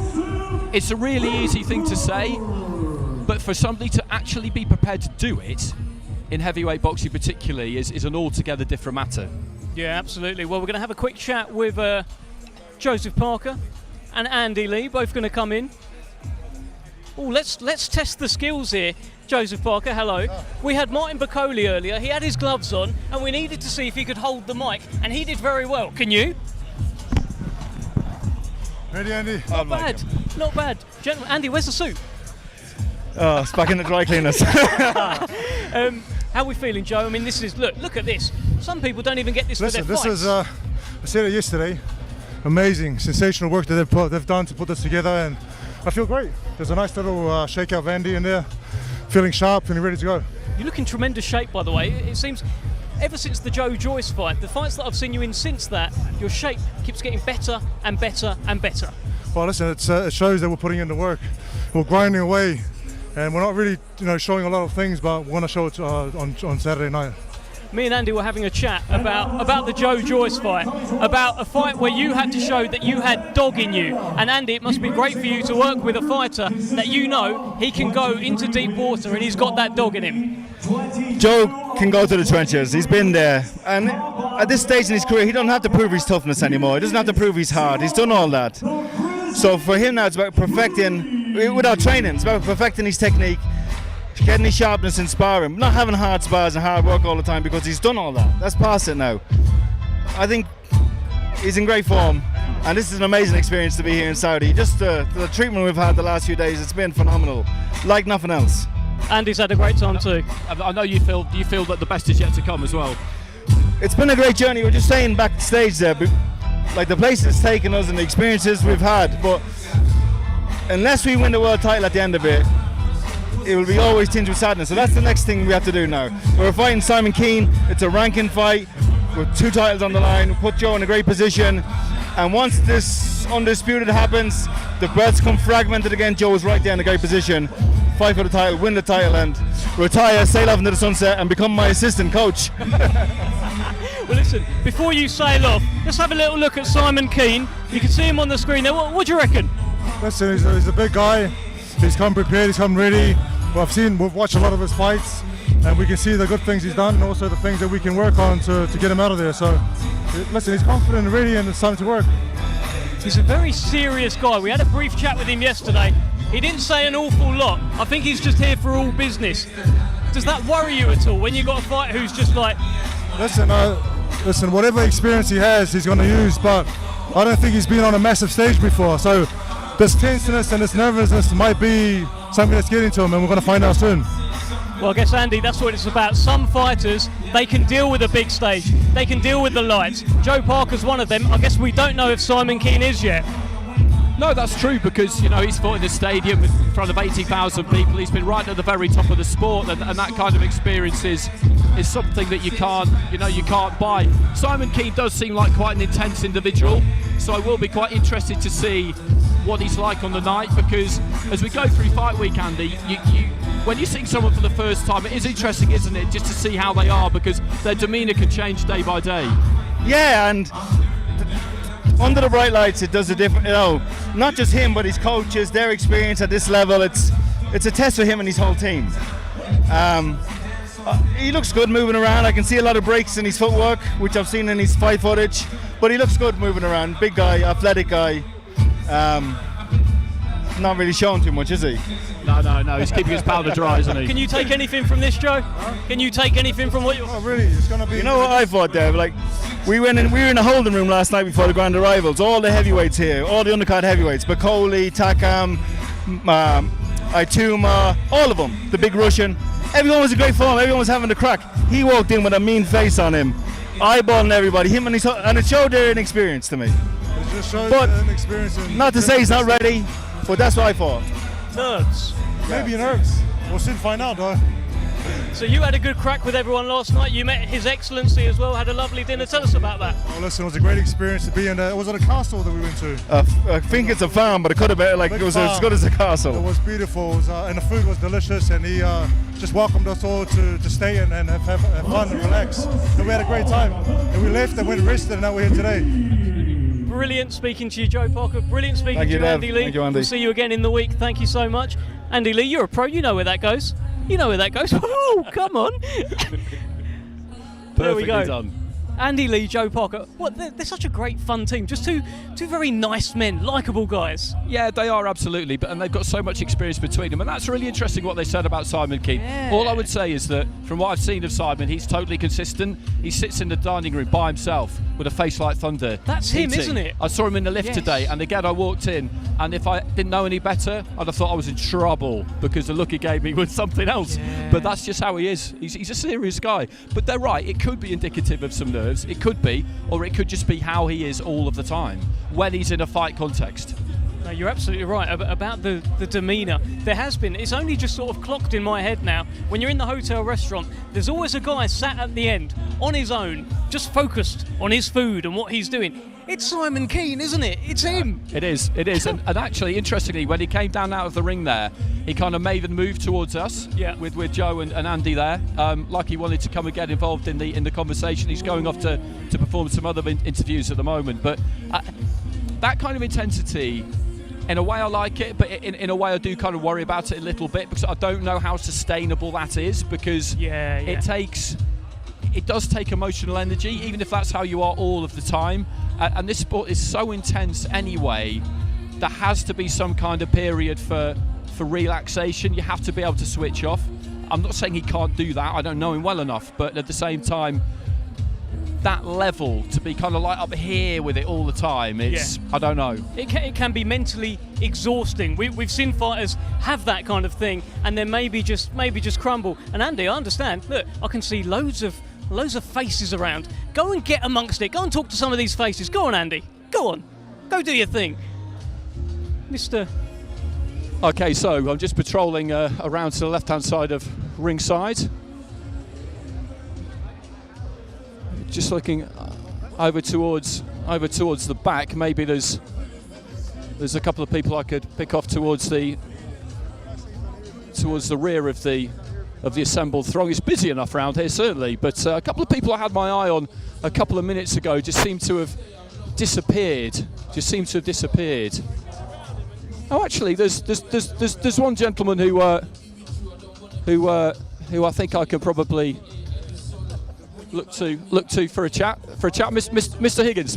This is the live stream for the coverage of Fight Week. So, how are you? Good, thank you. Pleased to be here. We just saw Joseph in the ring. We've just seen all the other heavyweights, most of them anyway. It's a massive card, this, isn't it? Just stacked full of massive guys. Yeah, it's exciting, and credit to the people at the Saudi Arabian administration, the promoters, pulling it all together. It's going to happen. And what's your overall impression been of Riyadh so far? I had no idea what to expect. I've never been here before. It seems okay. Yeah, like we had a bit of a look around today, and everyone we came across was quite respectful, and you hear stuff in the media, but it seems pretty good. And let's just get your thoughts on the top of the bill, because when this was first announced, it attracted some criticism. People wondered why Fury wasn't defending his heavyweight title rather than taking this fight. We now believe, well, we know really that if what happens on Saturday that we think will happen, which is a Fury win, then that fight against Usyk will be delivered, which kind of voids that criticism in a sense. Has Ngannou got any chance of causing the upset? There's always a chance, but it's a very, very slim chance. I mean, it would be like you playing tennis against Andre Agassi, or it's and Tyson Fury would have to make a very bad mistake at the same time as Ngannou throwing a massive bomb, and then he could win. But I think Fury's definitely the firm favourites. Okay, thanks for your time. Good to see you as always. We'll catch you again down the road this week. So, there he is. Steve Bunce, just patrolling around ringside like the boxing don that he is.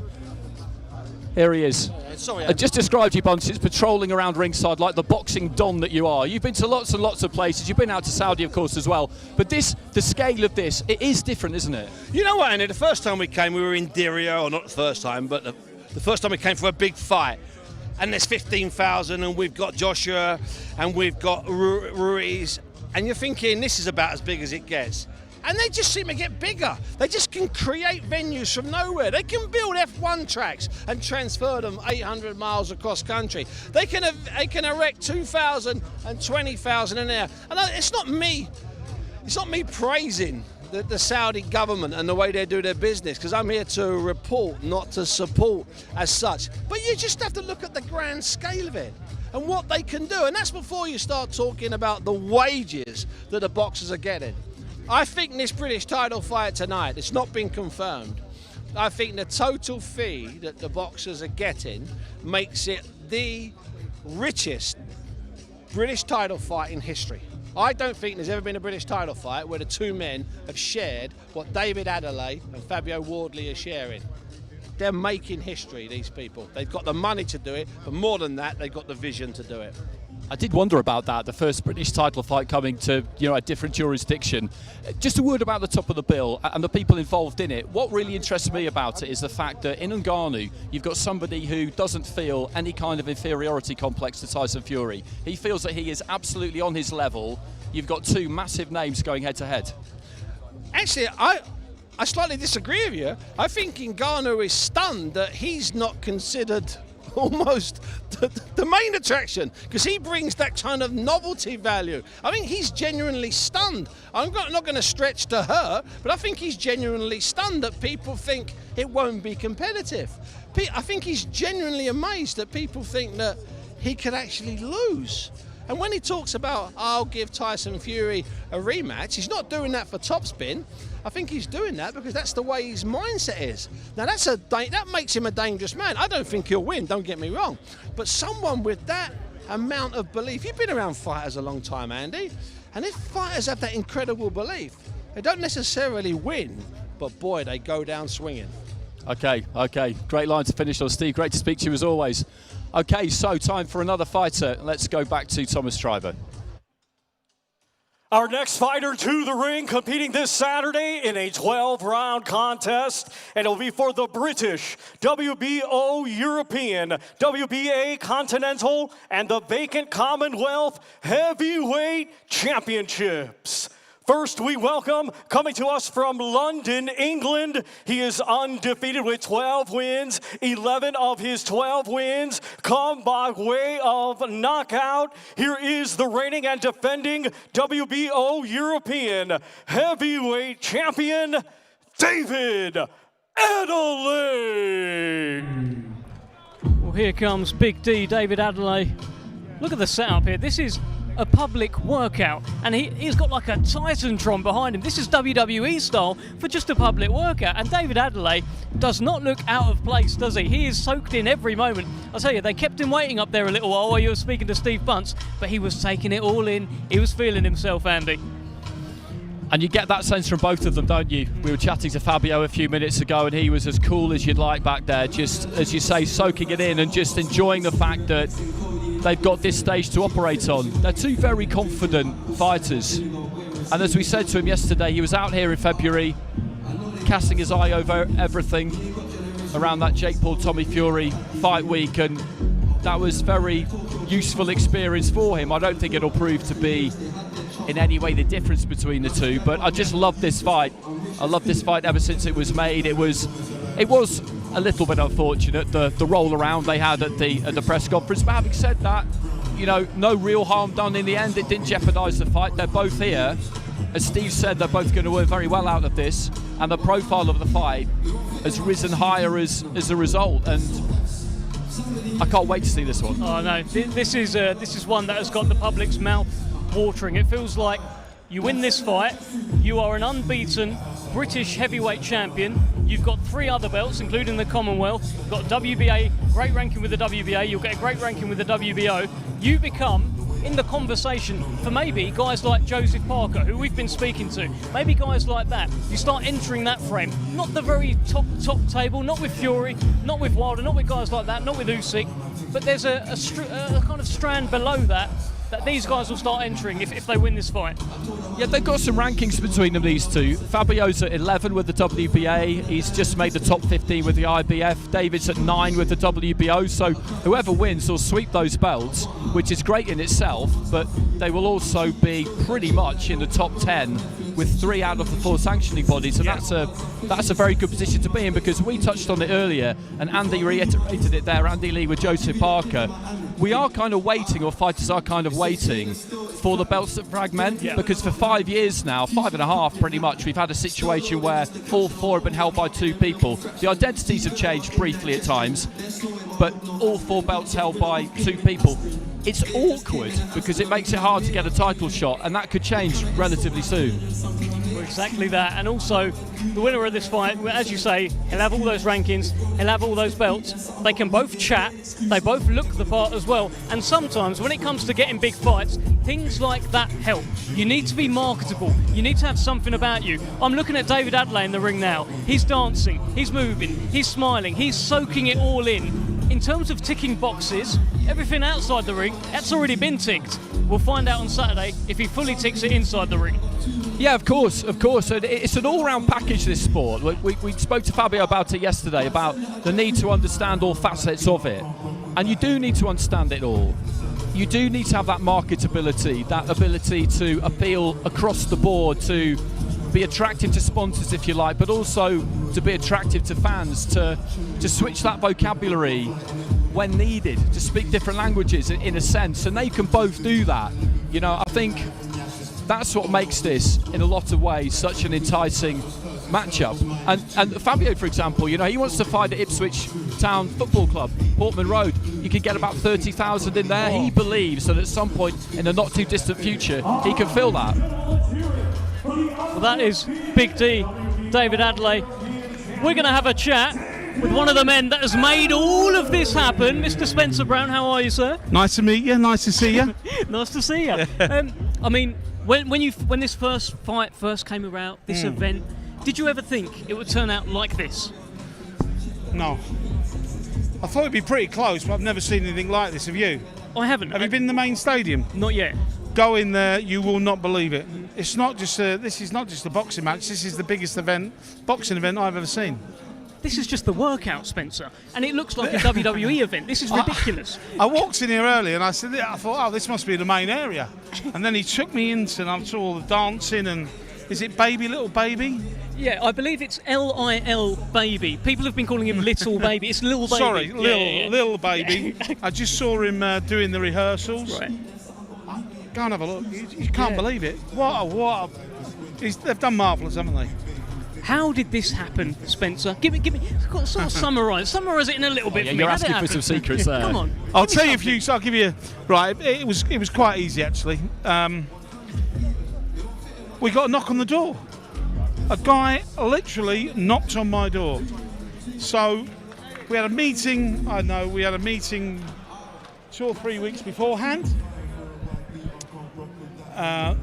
They had 10 days to get back to us. The 10 days expired. Right. Tyson, don't bother. This is a waste of time. It's not going to happen. Let's move on.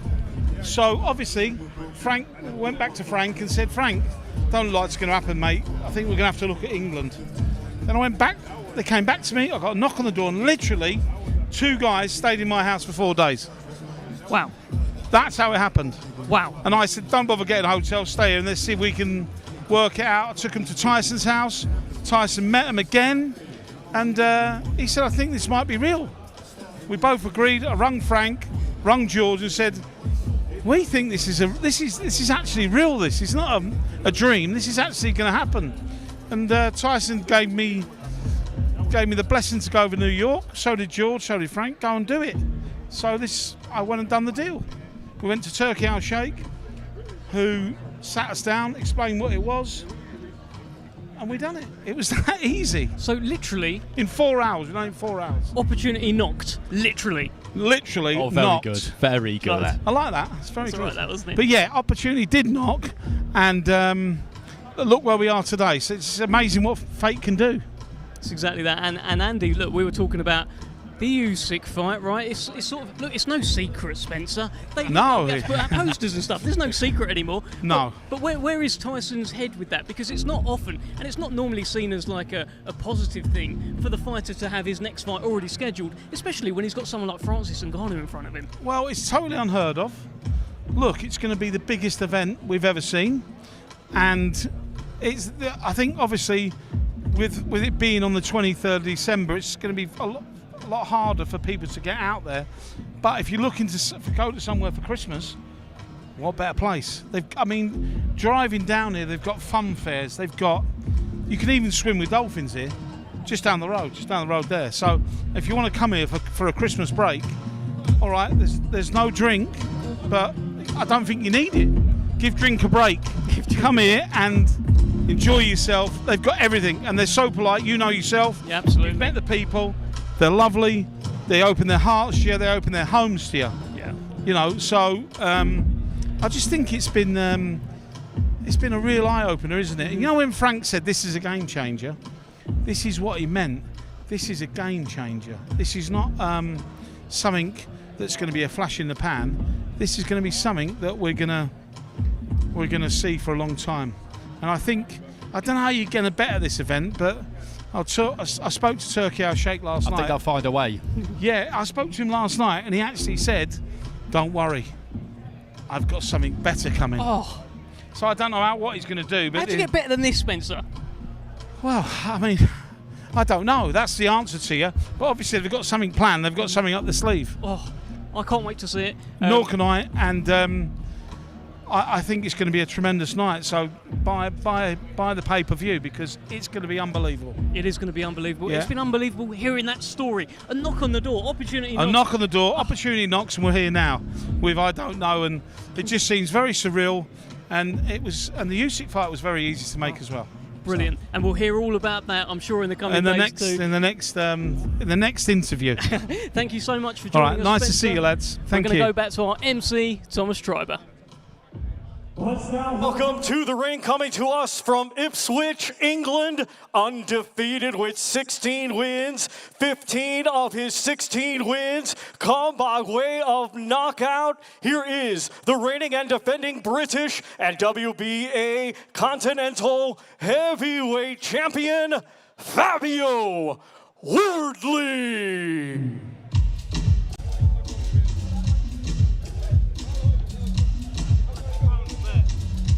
Okay, well, we are watching Fabio Wardley make his ring walk right now, the unbeaten British and WBA Continental Heavyweight Champion, and with us on commentary, having a look at me at the moment, but also having a look at the screen, is the one and only David Adelaide. What do you see, David?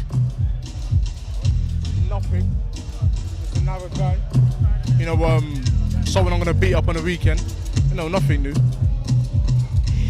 When you had your workout, I saw you do something. I don't know how many people clocked this. You had your right hand up in the air and you were like shaking it like this was going to be the hand that deals the blow. The money maker. Yeah, you know, I'm just showing him my treasure. Yeah, his team was giving it a big talk, you know, but it's all fun and games, man. They're trying to get in my head, but I like this sort of stuff, you know. Yeah, it's all good. It's cute. That's what I call it. They're cute. So, look, he's feeling himself in there as well. What do you make of Fabio Wardley's demeanour? He looks relaxed. You look relaxed as well, and he's got a few moves, David. You got them He can't moves? dance like me. No way. And he can't box like me too. You know, on the weekend you'll see that. But yeah, the demeanour and everything, the fight, I don't really build into none of that. You know, all of these fights, they're looking into a lot of these small things. I mean, he was meant to go first. He asked for me to go first. I mean, I don't care. I'll go first. I'm in a certain change room. He asked to change the change room. All right, then, give me the change room. Are these mind games, though? Is he playing mind games with you? Maybe he is, but maybe he's playing them all for himself, because for me, it doesn't do nothing. You know, I can see his team there. So, you know, I just kind of like pulled faces at them just to wind them up. They're always biting, so I like this game. Yeah. I can see members of his team close by. I can also see plenty of security, which is good, David. Yeah, they're not there for me. I mean, they're there for his protection. Love that. I don't need no security, trust me. They're there for his protection. You all know that, though. So, I'm curious, prior to this fight being made, have you two ever spent much time around each other? You've not sparred, have you, or anything like that, or found yourself in the same gym on the same day, anything like that? No, we was meant to spar, and then we got a call that he got sick halfway through the journey. So we went back home, and that's as far as it went. Like I said to you, it was nothing personal. You know, he just thought he was something he isn't, and that's what it was. You know, he's a man with a belt. I want the belt, and that's it. So he pulled out of the spar, is that what you're saying, David? Yeah, he knows that, though. Bring it up to him, he knows that. Well, we will ask. I don't lie about nothing, you know me, I'm an honest man. And I rate myself. So how other people rate me doesn't really matter, because I rate myself. So, you know, yeah, I'm an honest person. There's a lot of heavyweights knocking about. I know you're a guy very, very ambitious. You believe you can go all the way to the top of the sport. You got your eyes on anyone else in the hotel or anything? I don't even know what you're talking about. No, I'm just asking, dude. No, you know, there's a lot of heavyweights on the show. It'll be an interesting show, but, you know, like I said, I'll focus on that after I get this guy out the way. You know, like I said, I don't shy away from fights, and I don't pull out of fights over here. So when things get offered to me, I'll take them. All right, Big D, great speaking to you. I think we're going to have a chat with Fabio Wardley. I can't imagine you'll stick around for that, but we will see you soon. Sorry in advance, because I know he's a bit boring as well, so. Come on. No problem. Come on. Big D, David Adelaide. Very interesting thing he said there, which we will ask Fabio Wardley about. He talked about how one of them was supposed to walk first and then the other one had to go. One of them wanted a certain changing room, but Fabio Wardley maybe put his foot down and got his changing room. Mind games, Andy Clark? Yeah, of course. You expect that at this level of the sport, because if I'm Fabio Wardley, I'm standing my ground on all of that because I'm the reigning and defending British champion. And he's got the WBA Continental, David's got the WBO ranking belt, the Commonwealth is vacant, but the main title here for us, we know what it is, it's the British title. So if you're Fabio Wardley, I think if I were him, I would regard it as being important that I was deferred to, basically, in those situations. I would want to choose. And as champion, you want to walk second, generally, don't you? You want the changing room that you want, all of those kinds of things. So, it's interesting stuff, that. He's got a great relationship with his coach, Fabio Wardley, as you just saw there on your screen. He very nearly punched him in the face. And I've been in the gym with them where they've had sessions. They've got a great banter between them, but they can suddenly flick that switch and turn very serious very quickly and make sure they get their work done. Tonight's all about them having a bit of fun, though, isn't it? But I did see Rob did very nearly take one. He did, and that's a hazard of the occupation, isn't it? I think when you're a boxing trainer, I've seen it happen in gyms a few times. But they are a good combination. They've been together from the start. Robert's one of these guys who you could tell when you very first met him. All he wants is the best for Fabio. So he's happy for him to go to other gyms and do a little bit of work with other trainers, as he has been with Ben Davison, for example. Yeah. He's going to be the guy in the corner on the night because he knows him best. Yeah. And that's really important.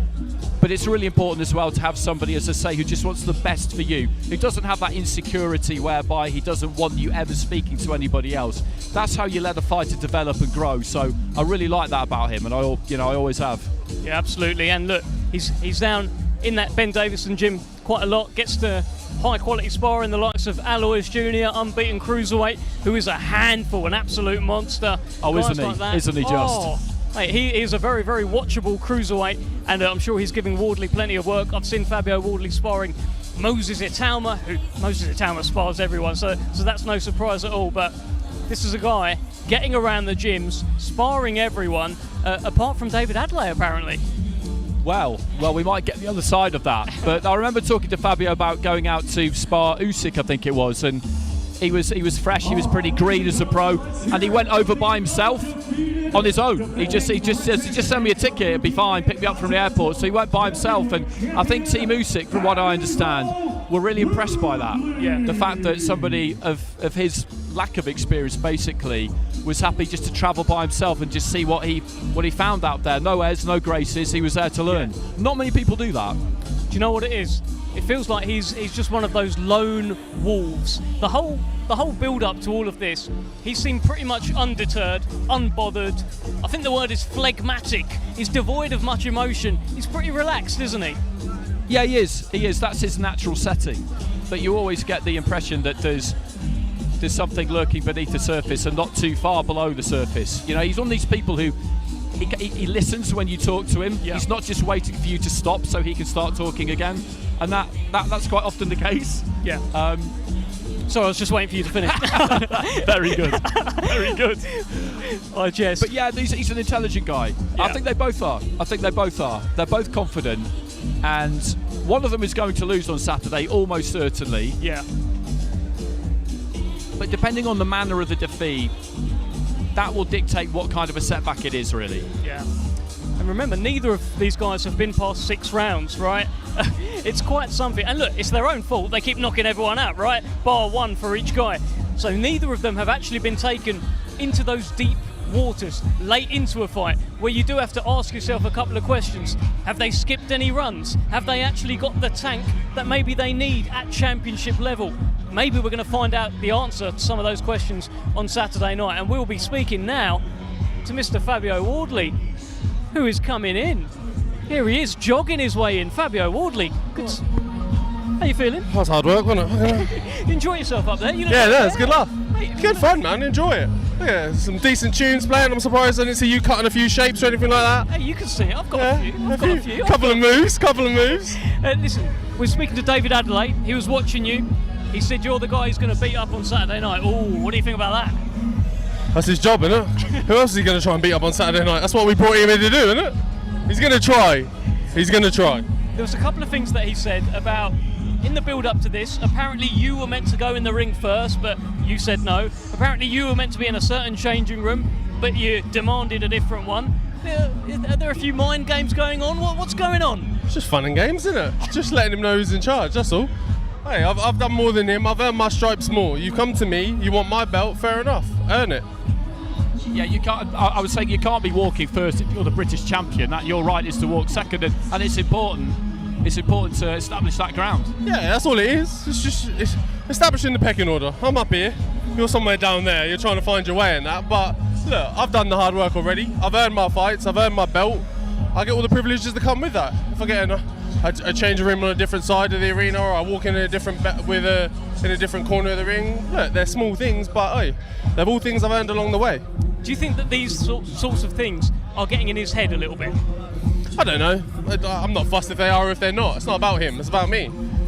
Give me the rights I deserve as a champion. That's all. That's all I'm asking for. Nothing special. I'm not asking for fireworks and fancy tricks and a magician. I just want what's owed to me. Look, you probably will get it on Saturday. To be fair, if you ask for them, you probably would get them. Listen, the other thing we spoke about when David Adelaide was here was about this sparring session that never happened. Now, he said you were apparently on your way, and then, well, you weren't on your way anymore. What happened? I don't know. It's a sparring session he's clearly holding on to. Look, there's a few different heavyweights down my gym that I train at. Whether he was down to spar me or some of the other boys, I don't know. But there's no point in my life where I got the call to spar David Adelaide and I went, oh no, let me turn around and go home. Like, I sparred Fraser Clark, I don't know, a few months ago, not even long before. And look, we're probably due to fight at some point in the future as well. Like, I ain't fussed about that. I sparred Nathan Gorman for about 2 months in the build-up to his fight, first time around, and then it came around that we fought for the British title after that. So look, if people want to get a little look on me and prior to, you can have a go, but sparring's very different to the night. We were talking about this, how you don't seem fussed by anything. I bet if we check your heart rate, it's barely doing anything, despite all of this, despite just doing a little workout. You're unfussed, right? Well, I don't know. It's a bit warm out here, so it's probably beating a little bit, but look, it's not about being unfussed. It's about just enjoying the moment. Like, just going like, look, it's a special event, special occasion. I'm privileged enough to be a part of it. Take a second, look around, soak it up. So that's what I'm doing. But yeah, I think my normal demeanour is I'm pretty chilled, pretty calm. Not too much gets to me, anyways. Did it get to you last night having dinner with His Excellency? I saw the photos going around. It looked like quite a big thing. I was there. I know. I was there as well, and I don't know if anyone was paying attention, but someone turned up a bit late, and His Excellency wasn't too happy. So that weren't me. Tell us your thoughts right now, as we are on the Wednesday of Fight Week. How you've been treated, how you've enjoyed it, and how you're going to deal with David Adelaide. Sum all of that up for me. In which order? Come on, Fabio. I've enjoyed it. It's been great. Yeah. The week's not over yet. There's still a lot more to get in before we get there on the fight night. And I've been treated fantastically. QP, all the team here, the Saudi team and all the guys, everyone's been brilliant. Like, no one could be more accommodating. It's been a fantastic event, something I've been really excited to be a part of. And Saturday night, after everyone's all done their bit, it's now time for me to do my bit and put on a show for everyone to have a watch. And that's definitely what I intend to do. Well, I'll tell you what, we can't wait for it. Thank you so much for speaking to us, Fabio Wardley. We are now going to go back to our MC, Thomas Schreiber. Ladies and gentlemen, once again, good evening and welcome to the media workout as we get set for Battle of the Baddest, a great night of championship boxing to be held this Saturday in Riyadh, Kingdom of Saudi Arabia. We would like to extend a big thank you to His Royal Highness, the Crown Prince Mohammed bin Salman, and His Excellency, Chairman of the General Entertainment Authority of the Kingdom of Saudi Arabia, Turkey, Al-Sheikh. This great event is being brought to you by Sella, Frank Warren on behalf of Queensberry, Bob Arum's Top Rank Incorporated, and Gimmick. It will be televised live in the UK on TNT Sports Box Office, in the United States on ESPN Plus pay-per-view, and around the world in other territories on DAZN. Well, ladies and gentlemen, our main event this Saturday night, it is scheduled for 10 rounds. It is a WBC special event in the heavyweight division. We will first welcome to the ring, a native of Cameroon. He is now fighting out of Las Vegas, Nevada, USA, and he brings a professional MMA record of 17 wins, 3 defeats, with 12 of his 17 wins coming by way of knockout. Ladies and gentlemen, here is the lineal mixed martial arts heavyweight world champion, Francis the Predator Ngannou. Well, here he comes, the Predator, born for the big, big stage. The man who has been proving people wrong his entire life. He's got impossible task in front of him that many people are saying on Saturday night. He takes on the lineal and WBC World Heavyweight Champion of boxing, Tyson Fury. And now, one of the questions heading into this week, heading into this workout is, how's he going to look on the pads? We are joined by Billy Nelson, boxing trainer, Martin Bakoli's trainer, and of course Andy Clark. What are we expecting, Billy? Well, I'm sure he's been working hard in the gyms in America with Mike Tyson, and you know, he has got some experience in punching and striking through the sport that he partook in. Looking at him now, he's an absolute specimen of a man, and you wouldn't like to get hit with him, that's for sure. He's an absolute unit, Andy Clark. Look at him.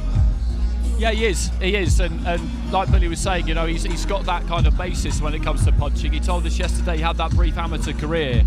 I mean, it's about mechanics, isn't it, Billy, really? He's got the level of athleticism that you need, so if you had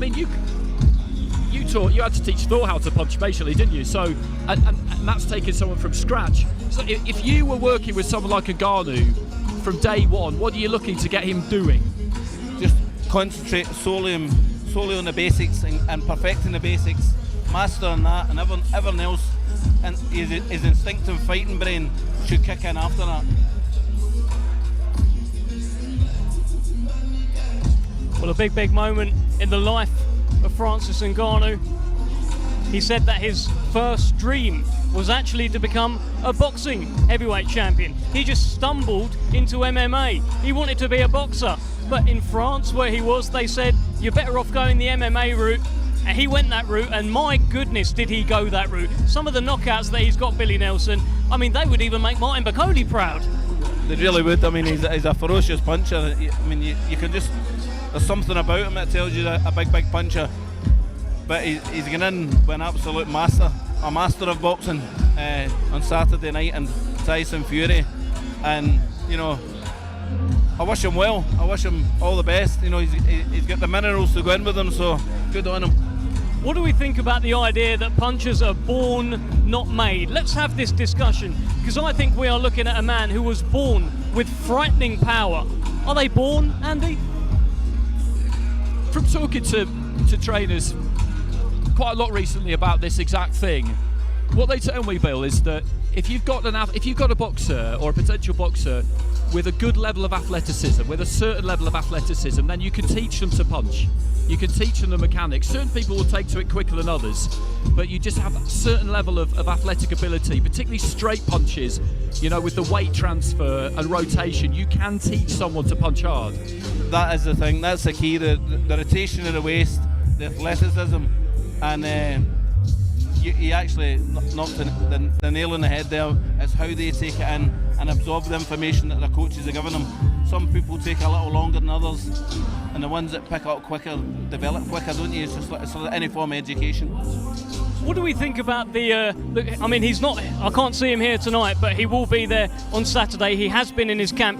Francis Ngannou has had Mike Tyson as part of his training team. He has been coaching him. He has been giving him that advice, that positivity, that mindset. How do we feel that will affect Francis Ngannou heading into the biggest fight of his life and his boxing debut? Well, it can only be a good thing for him. I mean, Mike Tyson, you know, he's a legend of the sport. There's nothing Mike Tyson hasn't seen, done, or you know, he's done everything that there is in boxing. So anything that man would say to me, I would absorb that information, take it all in, and try and use it to the best of my ability. He's doing that old thing now, isn't he? Of just wrapping his hands for ages. I remember going to the workout before Anthony Joshua against Vladimir Klitschko, and Vladimir just got a chair, sat in the middle of the ring and wrapped and taped his hands for about half an hour. It was absolutely exasperating. One thing he said to us yesterday, Billy Francis, was that I said, how have you managed to try and replicate Fury in training? And he said, I haven't. I've just been concentrating on myself. I'm not that bothered about Fury. You know, a guy is a guy, that kind of thing. I get that, but at the same time, being able to punch hard on a punching machine is one thing. Being able to hit a moving target like Fury is an altogether different one. That's entirely right there. You know, you can have all the power in the world, but if you don't connect on something, then you're not going to hurt it. You know, and I know firsthand how good Tyson Fury is. We watched him spar my boxer. You know, he's a defensive masterclass, so he is, and it's going to be very, very difficult for him to hit hard. Well, listen, I think Francis Ngannou knows that. A lot of people have been asking him about his power. Can he land that shot?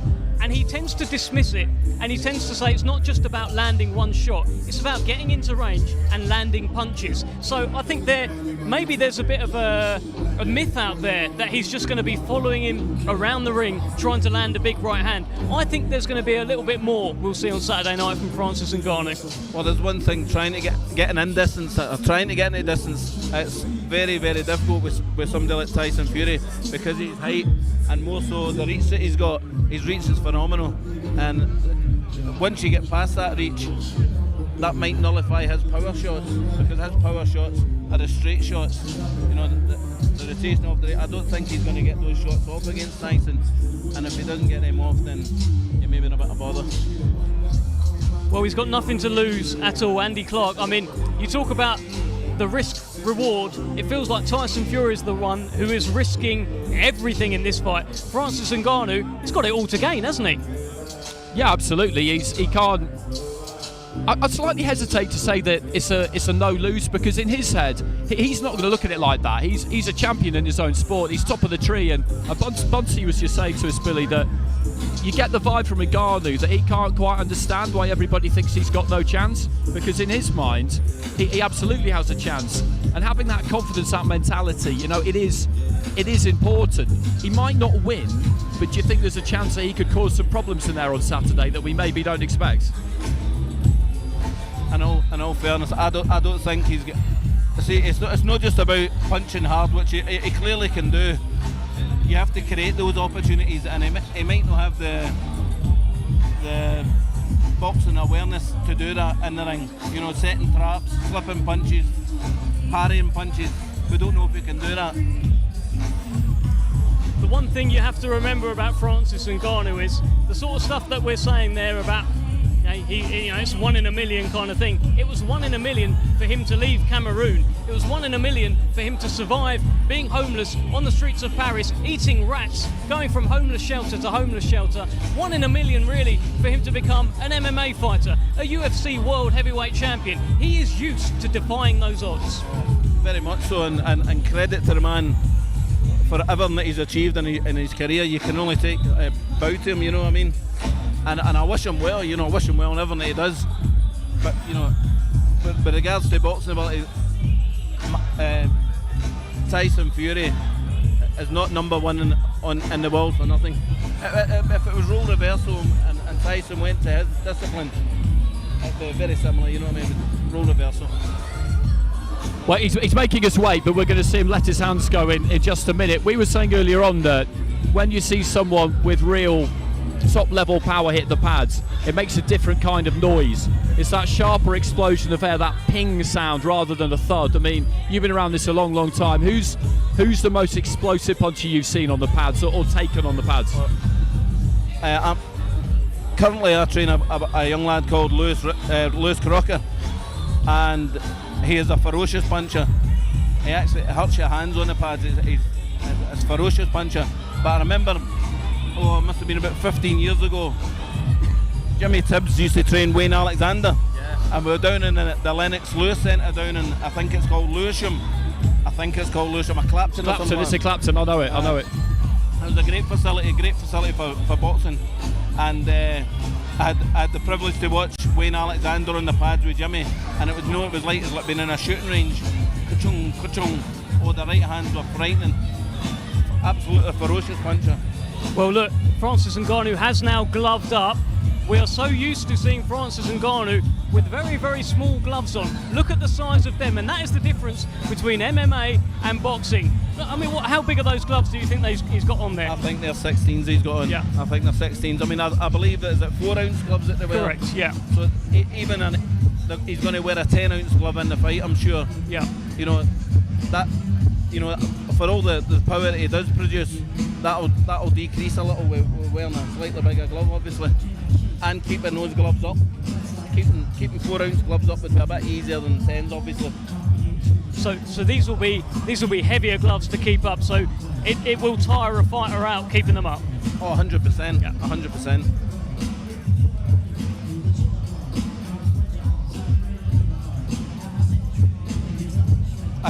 I can see why they're using the sticks to replicate the longer reach, which is a good tactic. Yeah, I guess they are replicating the long range, the jab of Tyson Fury. And I guess we're having a look at what Francis Ngannou can do with his headwork, right? With his movement. It looks good. It looks good. Good lateral movement. Elbows are a wee bit out, but you know, very good. You know. Well, here we go. Here is the pads that people have been waiting for. Go ahead. I mean, it's kind of impossible to tell, really, because, like we said before, hitting a punching machine is one thing. Being able to land solid on someone who's on the move is another. I mean, one thing that trainers do say, and I mentioned it earlier on in the evening, is that if you catch somebody clean with one they don't see, then anyone can go. But the problem is catching Tyson Fury clean with one he doesn't see, because Deontay Wilder's put him down 4 times but hasn't been able to put him away. So when you assess all of that, it is the tall task that we thought it would be for Ngannou. But I'll just be interested to see if he can give us something a little bit unexpected on the night. What I would say, looking at him hitting the pads there, he throws a body shot with a very straight leg, and for a man that punches very hard, if he dipped his legs a little more, he'll generate a lot more power. But watching him with 16-ounce gloves on, you know, he's got reasonable hand speed.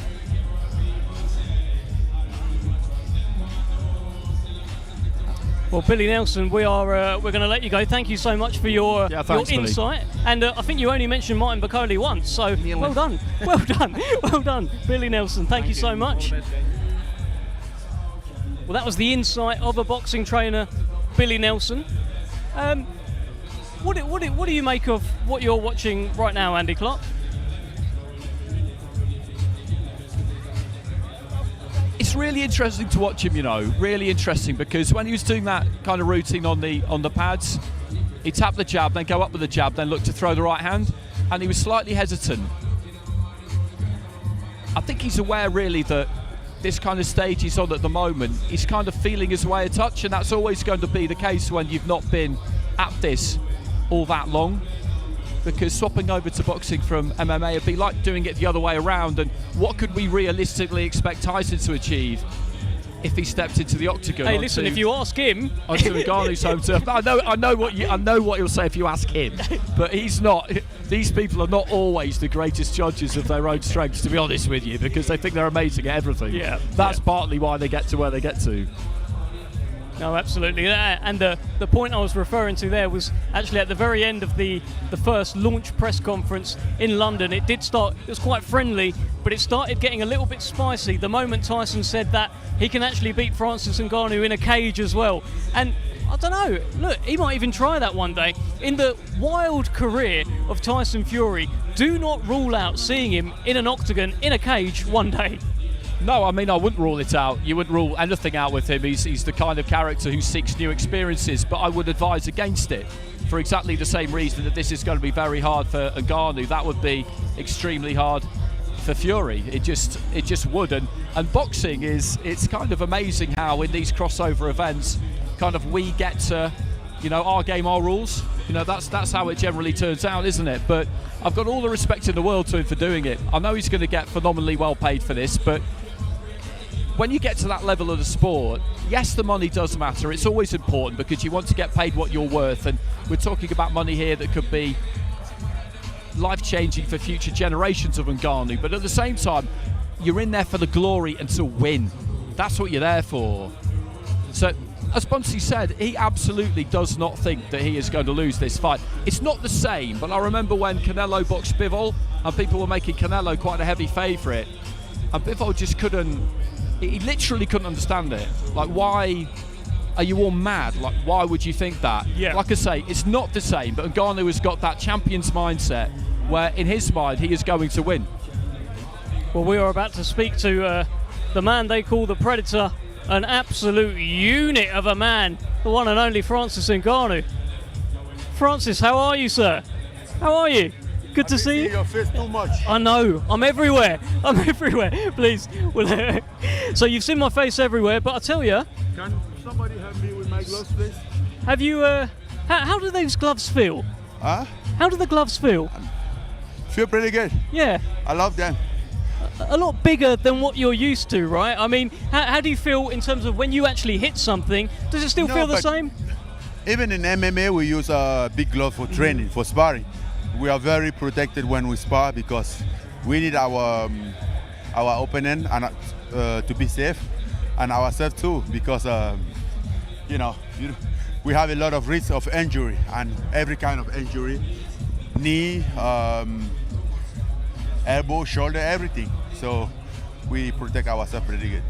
What were you trying to show us in there today? What were you trying to show the public? Nothing. I was just having fun. I knew it. I almost wanted to just dance.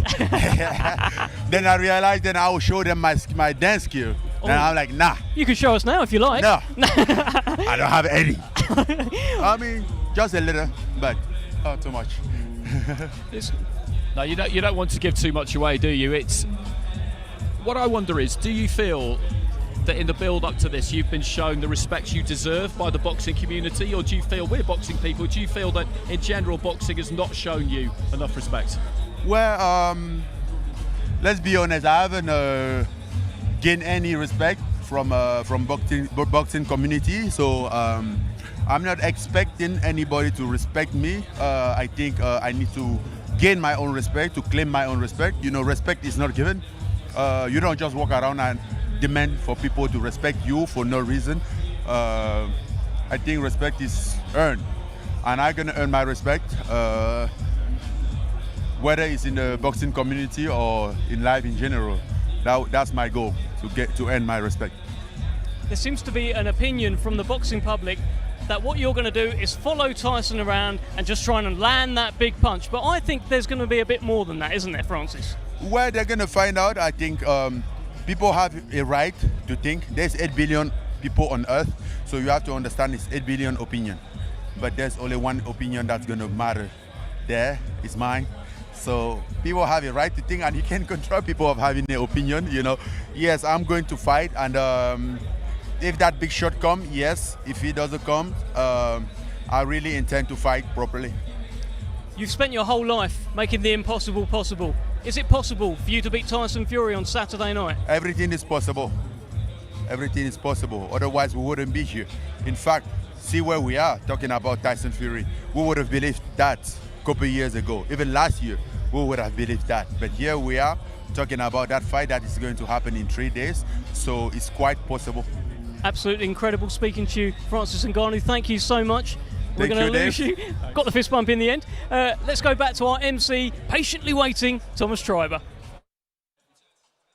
And now let's welcome to the ring the heavyweight sensation, fighting out of Morecambe, England. He brings an undefeated record with 33 wins, 1 draw. 24 of his 33 wins coming by way of knockout. He is the Lineal Boxing Heavyweight World Champion and the reigning WBC Heavyweight Champion of the world, known as the Gypsy King, Tyson Fury.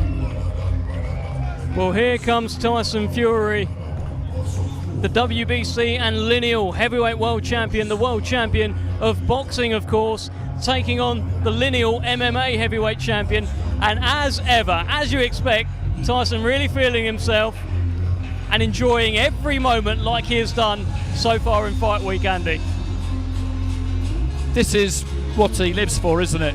Quite simply. He loves the energy of Fight Week. He loves the build-up to Fight Week. I get the feeling that he's one of these rare performers who actually enjoys camp because he knows what's coming at the end of it. He's addicted to this stage, and I think most top-level performers in any sport, but particularly in boxing, it really is an addiction, and that's why it can be hard when it comes to an end. But whilst it's going, whilst it's in full flow, there is absolutely nothing like it. Well, that was quite a combo we just saw from Tyson Fury. I saw a left, I saw a right, I saw a knee, I saw a headbutt. Some of that stuff you can do in MMA, some of it you actually can't do anywhere. The headbutt, I'm not sure that's actually allowed, Andy Clark, but he's feeling himself, isn't he? He is, he absolutely is. He expects to win on Saturday, and he expects to win comfortably. Yeah. And we expect him to win as well. But there's something else at play here, of course, which is that fight against Usyk on the 23rd of December. So he has to come through this in good fashion. He doesn't want to be picking up any head clashes and cuts. He doesn't want to be picking up any kind of injury, because he's got, 8 weeks between the two fights? So with that in mind, it does play a part, or at least it could play a part on Saturday. I don't think it'll affect tactics or his mindset or his approach, because you can't let that kind of thing cloud you. But at the same time, it's not quite as simple as just get the win, because he's got to come out of the ring in good enough condition to get back in there if they're to deliver that fight on the day that we expect them to, in good shape. Yeah, and listen, we've just spoken to Francis Ngannou. That's a guy confident. That's a guy who knows what he can do. He's always been so assured of himself. He's not just here to take part, take a few photos, and dance around. I mean, literally, he didn't want to dance in the ring. He didn't actually want to show us anything in the ring. So that's a man with a quiet confidence here, looking to really cause the upset and shock the world on Saturday night like he always does. But, it'll be up to Tyson to make sure that doesn't happen. Yeah, absolutely. And you listen to Francis talk, and what kind of resonates from him is that he's been somebody who's been at the top of the sport, the combat sport, for a really long time. So he's a realist.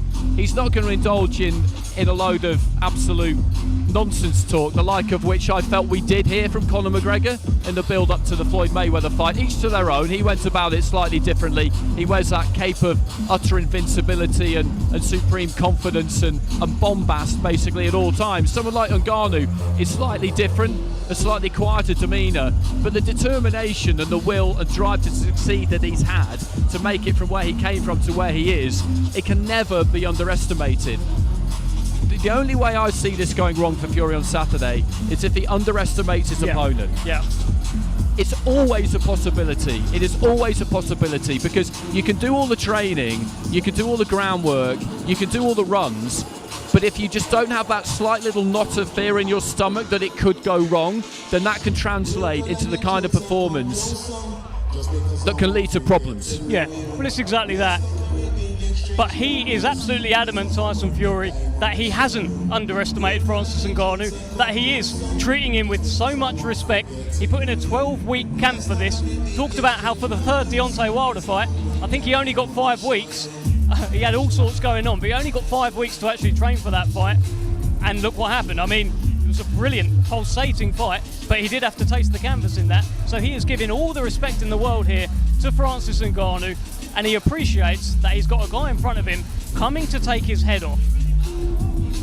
And I think as well that what's at stake here, that 23rd of December date potentially, that should serve to be enough in terms of motivation to guard against a lackluster display or committing that cardinal sin of underestimating your opponent. So if that date wasn't there and wasn't set, and it was maybe sometime next year, or that deal hadn't even been done or really spoken about, then I think that would be a little bit more of a factor potentially. But as it is, I think we're pretty safe from that.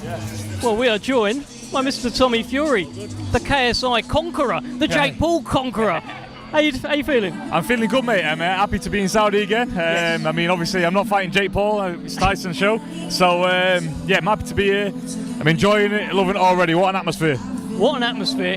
And look, as a brother, That's your brother there, right? You must be beaming with pride that he is able to do a fight like this. Yeah. He's fighting Francis Ngannou, a massive crossover fight. He's really a man at the top of his game right now. Yeah, definitely. I mean, this is a massive, like you said, crossover fight. I'm used to them now. But what an atmosphere. I mean, that's what this is to me. This is an event.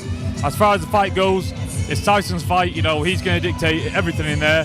I think, most people know that. It's Francis' first boxing fight, and he's fighting the best to ever do it. So it's a very big ask, but I just genuinely think whenever Tyson wants it to be over, it will be. But he is taking it seriously, isn't he? That's what it seems like. We've seen at the launch press conference, he was bigger, he was heavier. Looking at him today, he's in good shape. It looks like he's taking it very seriously, Tommy. Yeah, definitely. I mean, he's put in more weeks and more weeks of training than he did for Deontay Wilder. That just shows what you're dealing with right there. These guys who are not traditional boxers, they're harder to fight than traditional boxers because you don't know what's going to come. We don't know what Francis is going to do in there. He's never had a fight before. How do you prepare for someone like that? So he's very switched on. This is the sharpest I've ever seen him. I think he's going to go out there on Saturday and put on, a dominant performance, as we all know he should, but he's going to enjoy it and he's going to give every paying customer the value. Well, listen, you can actually give us a bit of an insight into that in terms of fighting someone. When you're fighting a boxer, there's only a certain amount of things that they're going to do, that they've been taught, that they've been schooled with. When you're fighting someone who is only just coming to boxing, like a KSI in your case, like a Francis Ngannou in Tyson's case, it can be a bit awkward, Tommy. Yeah, it's horrible. I mean, as you've seen with me the other week, KSI, he was doing star jumps in the ring, he was running around, he was hanging on to me, he was doing everything but box. So, these guys, they're hard to prepare for, but Tyson's a veteran of the game, and, Tyson will adapt in there. To whatever Francis comes, Tyson will adapt. And I'm pretty sure, my verdict for the fight is, I think Tyson stops Ngannou. I do think he can get it, if he wants to, under 4 rounds. One thing we were saying that's quite interesting about this too is that with that 23rd of December date in mind, he needs to win and win clean, as in no head clashes, no cuts, no injuries, and that's a slightly different aspect to a fight. Yeah, definitely. I mean, at the end of the day, I think if the Usyk fight wouldn't have been there in December, he might have, got the rounds out, had a play about, played up for the cameras and whatnot. But you don't want to risk anything, especially with a massive unification fight looming. So I think now the fight in December, I think if he can get it done in 1 round, he'll get it done in 1 round. Because the last thing he needs, 8 weeks before the biggest fight, is a cut, is a niggle, is an injury. So I think he's going to go in there and he's going to look to get it done early. Well, he is the second Fury to fight in the Kingdom of Saudi Arabia. It looks like this is where you guys fight now. Yeah, definitely. I mean, I want my next fight in Saudi. I love Saudi Arabia. They treat us like kings every time we come here, and it's just absolutely amazing. Who wouldn't want to fight? I mean, look at the atmosphere. It's absolutely crazy. Yeah. It's been a fantastic week so far. And Andy, just to confirm, we're not expecting any star jumps from Francis Ngannou on Saturday, are we? No, I don't think so. I don't put Francis Ngannou and KSI in the same bracket. Neither would I, definitely not. I'd rather fight KSI every day of the week than Francis Ngannou. Just one question about Tyson's weight. It's always seemed to me that with heavyweights we get obsessed with their weight to a point that isn't really that useful. Am I right in thinking that he's a kind of character who, if he wants to manipulate his weight on the day, he can do it quite easily, just in terms of what he chooses to eat and drink or not eat and drink that day, and just he can mess with us a little bit if he wants to. Yeah, I mean, the heavyweights, heavyweights are heavyweights for a reason. They don't need to focus on weight. Tyson's boxing at a weight he feels comfortable at, and there's no need for him to get down in weight. There's no need for him to gain weight. Whatever he feels comfortable at during training camp, that's what he'll fight at. But his weight's bang on. He feels amazing. So roll on Saturday. We're all ready to go. He's talked about having 10 more fights. I mean, it was only like this time last year he was talking about retiring. Do you think he's serious? Do you think he wants 10 more fights, Tommy? Listen, Tyson changes like the wind, I don't know.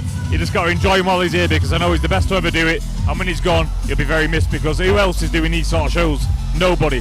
He's at the pinnacle of the sport. He's been there for a long time now, and everyone needs to enjoy it and witness the greatest while he's here, because I think Tyson will only get his true respect when he's gone. What is it about him that makes him the best heavyweight in the world? What has he got that the others haven't?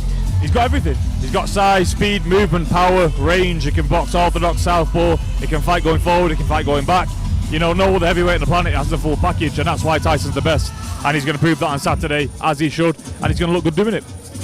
Sounds like quite a tall task for Francis Ngannou, Tommy. It's a tall order, but at the end of the day, you know, I'm sure Francis is having a whale of a time. I mean, you know, Francis is a part of this also. You know, this is his show also, so I'm sure he's soaking up everything. And these are moments in time. It's a great moment. You know, if you know Francis, whatever happens on Saturday, he's still been a part of this, and it's been an amazing thing to be a part of. Just on Francis, I know you're a guy who likes like a good story, and you've got admiration for people. Francis Ngannou was homeless, right? He kind of got away from Cameroon. He wasn't expected to. He wasn't expected to become a UFC heavyweight champion. He's been making the impossible possible his whole life. You must have some admiration for that, Tommy. Oh, 100%. I like Francis. I mean, I think he's a lovely guy, and what he's done already, he's already won. He's already won. You know, from achieving the heavyweight title in the UFC to coming here, getting a very good payday, which he deserves. You know, fighting one of the best to ever do it. You know, he's already won. The things that he's done and accomplished already, no other UFC person has. So I'll take me off to him, and may the best man win on Saturday. When are we going to see you again?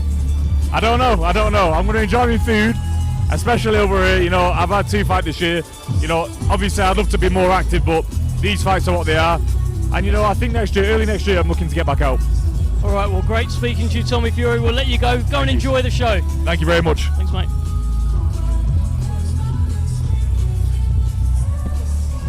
Well, there is Tommy Fury. I'll tell you, the insight about fighting someone who's not necessarily used to boxing, I think that's quite insightful there. Obviously, look, there's levels between Francis Ngannou and KSI, but fundamentally, it's still someone who hasn't necessarily had all those years of being taught the fundamentals of boxing. No, it's a reasonable point. It's a decent point. I see it in the amateurs quite a lot sometimes, in the preliminary rounds of a World Championships, for example. I saw quite a lot of it a couple of years ago where you had a fighter, a well-schooled, very experienced fighter, in against someone with nothing like the same amount of experience, and they're pulling off all these manoeuvres that you haven't seen for a long, long time. And you have to take your time to have a little bit of a look at it.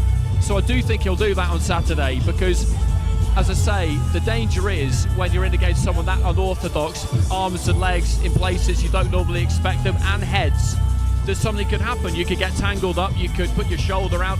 You know, anything's possible in there. And I think Tommy's right. He won't want to hang around, but I think he will stop, have a look, see if he can pick up the read of him, the beat of him, and then look to put him away, because there's too much at stake here to be looking to try and carry anyone or anything like that. I feel Floyd Mayweather did that against Conor McGregor for me. I absolutely think he did. He could have finished him at any point after having a little bit of a look, but carried him into the later rounds. You can't be doing that here because there's too much on the line. Way too risky, and also with Conor McGregor, you know, he's a lighter man. You know, when you've got Francis Ngannou who hits harder than anyone in the world, apparently, according to the Guinness Book of World Records, as I keep reminding you, Andy Clark, you know, it's a big risk to take. And Andy, I can see so many faces around here. You know what we're going to do?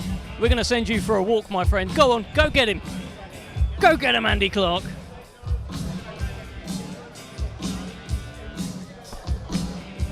Okay, so there are plenty of people wandering around ringside. I just need to see if there's any particular direction I should go in here. I'm just skirting across the right-hand side behind the banks of photographers over to the corner of the ring. One of the Fury brothers just sitting away to my right-hand side. Joseph Parker milling around, Andy Lee as well. So I'll just head down towards the corner, and lots of dignitaries as well. Lots of dignitaries. Okay, I'm being ushered this way. We're taking the long way round, the long route. Solomon Dakers, good to see you. See you again. How are you enjoying the atmosphere? It's lovely, man. It's, you know, look at it. Great production I've got here. It's next level, man. It's good that it's nice and warm on the evening. So have you been part of Team Fury during the build-up? Yeah, I've been, you know, in the gym sparring in Morecambe, you know, for the last 4 weeks. You know, getting down and dirty, doing the hard yards. Yeah, man, we're working hard. And how have you enjoyed it? Yeah, it's been a good experience for me. You know, the sparring first and foremost, you know, is what it is, hard work. And then coming over here, you know, you get to enjoy things like this, great atmosphere, great production, you know, and I'm just soaking it all up. And we were just talking about the fight itself, and we all know that Fury is a massive, massive favourite. Full respect for Ngannou for taking him on his own turf.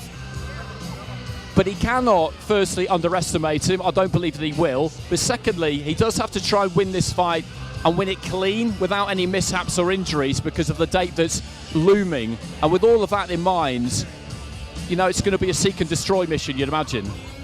Yeah, definitely. I mean, he's prepared for this just like it's any other, you know, top world title contender.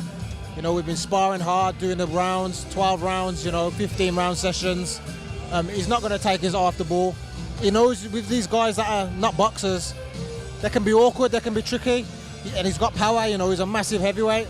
So, you know, he's going to be very switched on in there, but I don't think he said himself, if he gets caught, if he gets hurt or whatever happens, he's got to win this fight. Don't matter what's in the future, he'll do what it takes to make sure he puts on a performance here first and foremost. Okay, just before I let you go, you're the reigning English heavyweight champion currently, so you'll be very interested in the fight between Fabio Wardley and David Adelaide for the British and Commonwealth. Yeah, definitely. You know, I'm here. You know, my eyes are really on that fight, to be honest. The winner of that fight, I want to be the next one in line there, because I believe that British title something I can take in my next fight, you know, after that. So, got my eye on that very, very closely. Okay, thanks very much. Always good to catch up with you. Okay, so I'm just being marshalled into a seat next to Shane Fury. Shane, you're a veteran of these big fight weeks now. Has this one been any different to others? I think it's the press-wise and everything else. I think it's been much bigger than what we've ever seen, I believe. But you're looking at, in my opinion, probably the greatest heavyweight in history. Might be a bit biased, but even the haters, he's there for an argument, isn't he? Look at the way we can move. He's 20 stone now. Come on, unbelievable.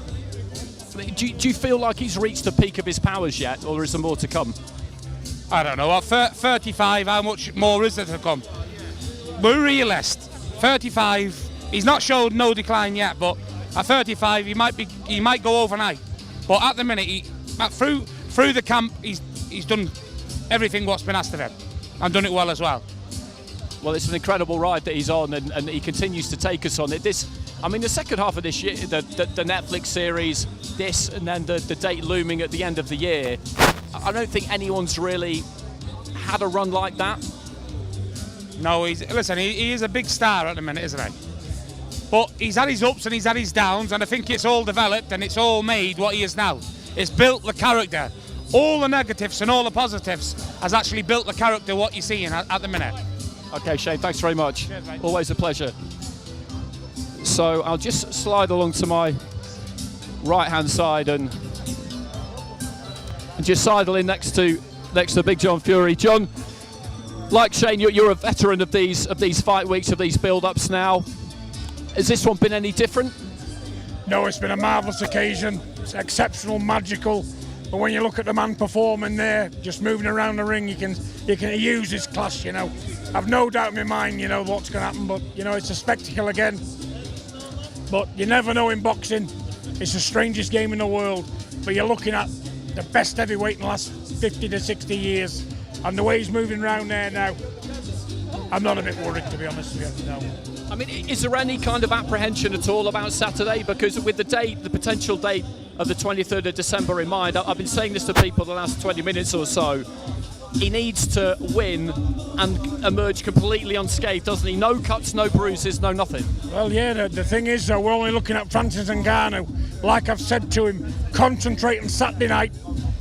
As far as we're concerned, the 23rd is not existing till after this Saturday night. Ngannou's got to be dealt with. He's got to be 100% focused, because all these men bring one thing: bombs. And if they land, it can be over. So he's got to focus on what he's got to do. We'll talk about the 23rd after Saturday. Okay, thanks very much. Thanks very much. No worries, thank you. I'll just weave back around to my left-hand side. I'm being shepherded towards the far side of the ring. Lots of people all on their feet round ringside, trying to get a view of Tyson Fury in action. He says he wants 10 more fights, but you just never know when you might get the opportunity to see him again, potentially.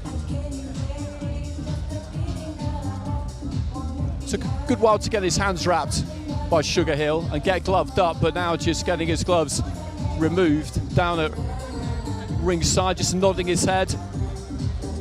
moving those shoulders. And Sugar Hill, of course, an addition to the team after.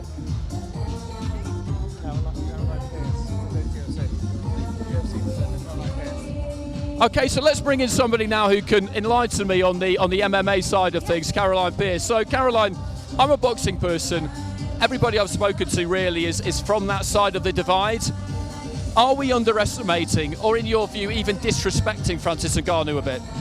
I think a lot of people are, actually. You look at Francis Ngannou and he is the hardest hitter out there. I mean, we've seen the way he's floored people like Alistair Overeem within the UFC, Stipe Miocic. I mean, these are the best of the best within our sport. And I think even he's got the Guinness record in terms of hardest hitter. I know Tyson Fury hasn't been measured, and you know he can't really say that he's going to hit harder than him. But we're going to see. But with Francis Ngannou, from where he comes from Cameroon to Paris to where he is today now in Vegas, where he trains. Actually, just tell us a bit about that, because the drive to succeed for someone like him, for a great champion, is absolutely huge. He's quite, I wouldn't say softly spoken, but he's quite phlegmatic when we spoke to him, but he's been through a lot, hasn't he?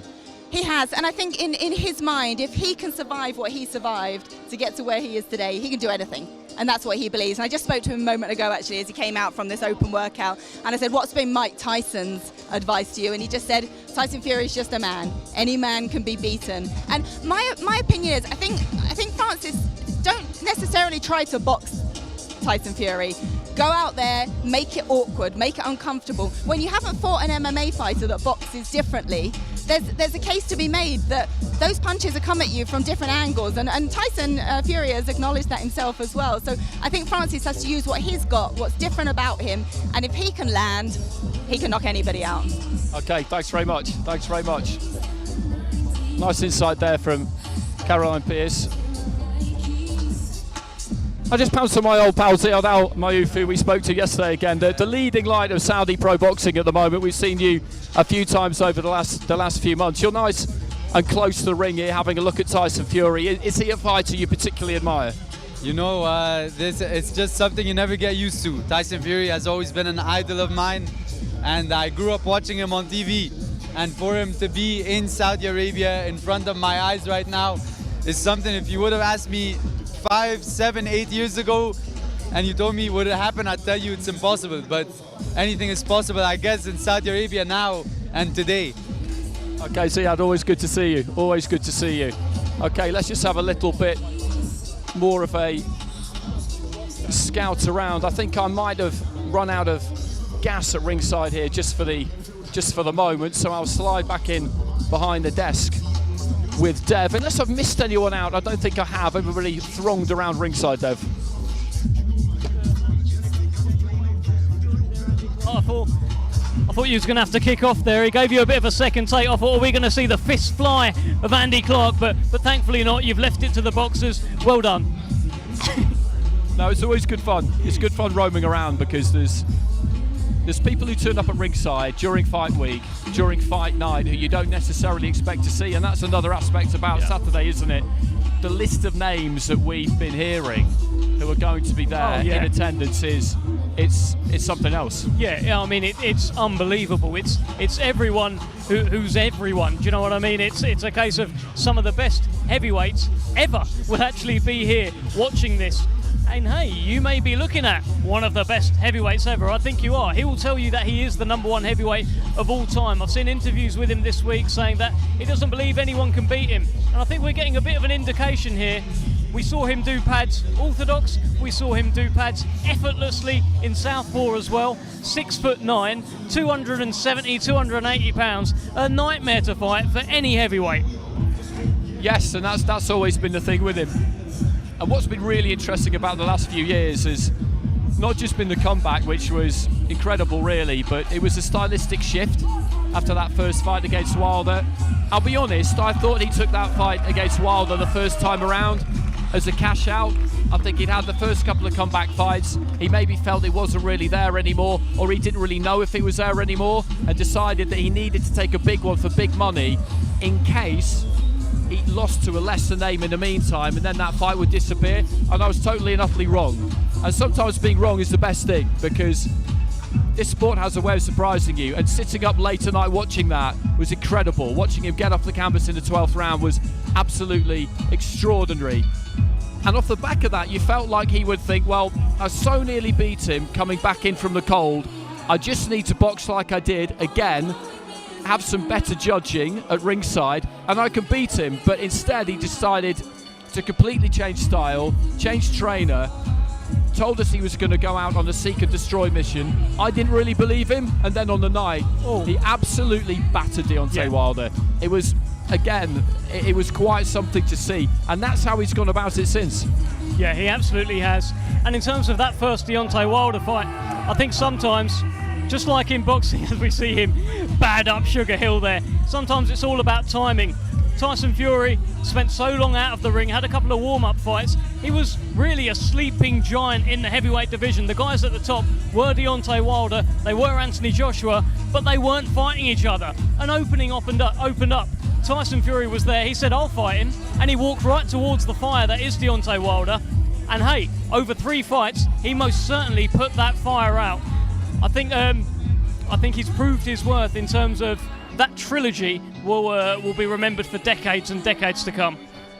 It will. I was at the third fight at the T-Mobile in Las Vegas, and it's the best fight I've ever commentated on, and I'm not sure I'll get a better one because of the way that it toed and froed.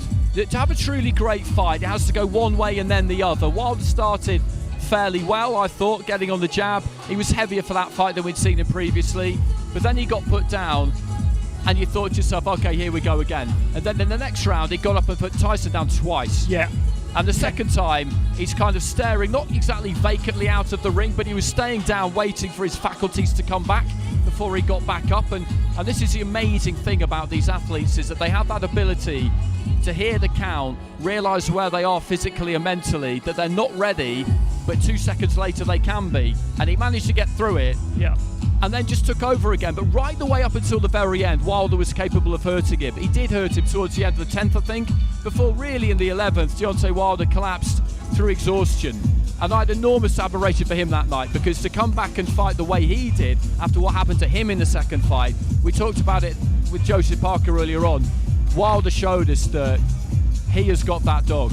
Absolutely. You know, you have to literally carry him out of there, and I think Fury, whether he cares to admit it or not, you know, has got a lot of respect for Wilder. Of course, and look, you talk about Wilder's got the dog. Well, Tyson Fury most certainly has the dog. We were talking about this on the journey up here. Sometimes you just get fighters who have it, who refuse to lose, who have to be knocked out in order to leave the ring. Tyson Fury has that, but the thing is, you can't knock him out because he just gets back up again, and he's showing that in his career. And one thing I want to touch on, what we've seen in this workout, he's sitting down on some of his punches, not doing it just now, but he was sitting down on some of them, almost breaking the hands of poor Sugar Hill in there.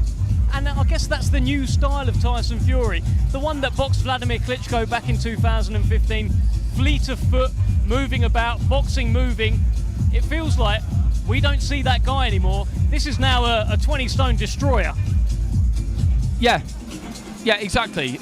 It's still there if he needs it, that movement. He's 35 now, and you never know. Maybe the feet aren't quite as quick as they used to be, but it looks like they are when you see him indulging himself in the ring like he has been over the course of the last few minutes. But what he wants is to give the public what they want, which is knockouts.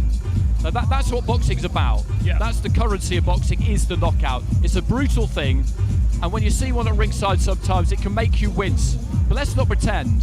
We come to boxing because we want to see people get knocked out. Not all of the time, because it would lose its value, but every now and again you see a thunderous knockout, and there is nothing like it. The adrenaline shot that goes around the ringside is absolutely wild. Yeah. And that's what he wants.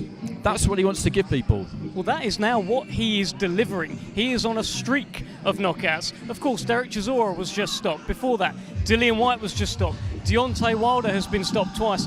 He keeps knocking out, and at a very good level as well. In terms of knocking out Deontay Wilder, we've talked about how hard that was. And he does it on the big stage. Look, he's enjoying himself here as well.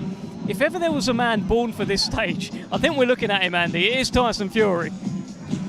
It is. You get all sorts of different personalities in boxing, different kinds of confidence. But Fury's one of those true performers, and everything with him is a performance. He genuinely enjoys this. And I think that's why when he dabbled with retirement, he realised that it wasn't really going to work, because this is just too much fun. Well, let's hear now from the one and only Tyson Fury.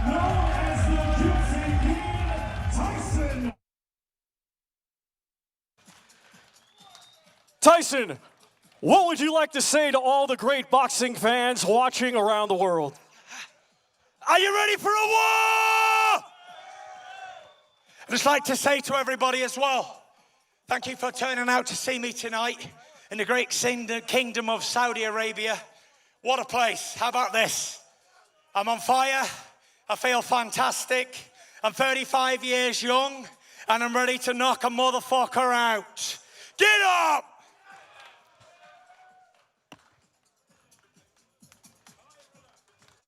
Have a classic Tyson Fury. Are you ready for a war? I mean, he looks ready for a war. I don't know if he's actually hoping to go to war on Saturday with Francis Ngannou. I think we're going to head back to Thomas Schreiber very shortly.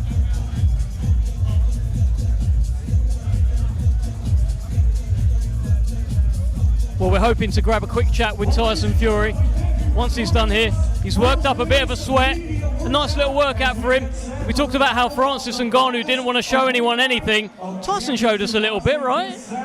Yeah, I think so. With someone like Fury, we know what he can do.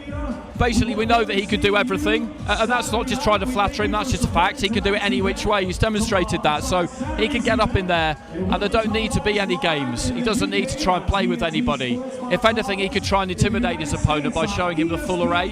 Yeah. If Ngannou's stuck around to watch this, just looking around, I don't think he has. I don't think he would really feel the need to be honest. So whilst Francis Ngannou, as you say, didn't want to show us too much, Fury could just get up there and enjoy himself, and that's exactly what he did. Well, he's a man who's enjoying himself. I wonder how the press conference is going to go tomorrow. At the launch press conference, as I said, it was quite respectful, it was quite cool, quite calm, until Tyson Fury started talking about how he could beat him up in a cage. So I wonder if the press conference tomorrow will pick up at the same kind of pace that the last one finished. And if we start talking about cage fighting, cage duels, well, Francis Ngannou might have an awful lot to say about how he would deal with Tyson Fury, let alone in a boxing ring, which he intends to do on Saturday.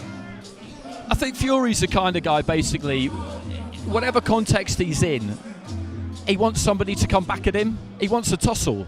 You know, he wants a verbal spar if that's all that's available, which is all that will be available to him tomorrow. He wants you to give him something and to entertain. And, you know, we talk about dance partners in the ring, but outside the ring you need them too. And I do feel like the best way to deal with him is to just turn in your dance card and walk out the door, because if you try and tangle with him on that setting, you're not going to win. You're not going to win. You're not going to win. Wilder knew that by the third fight. Put headphones on. He opted out.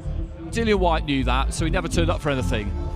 I understand it. It's smart, but that's not what this event is. Yeah. That it is required of Francis Ngannou to fulfil all his obligations, and there was never any potential for him not doing so. As for how he handles Fury, maybe he'll find him easier than most, because, as I say, he is at the top of the tree in his own sport. Well, Tyson Fury is orchestrating here a big team photo. He looks pretty happy with how it's going. He takes his place. He takes a pose. Let's get some snaps.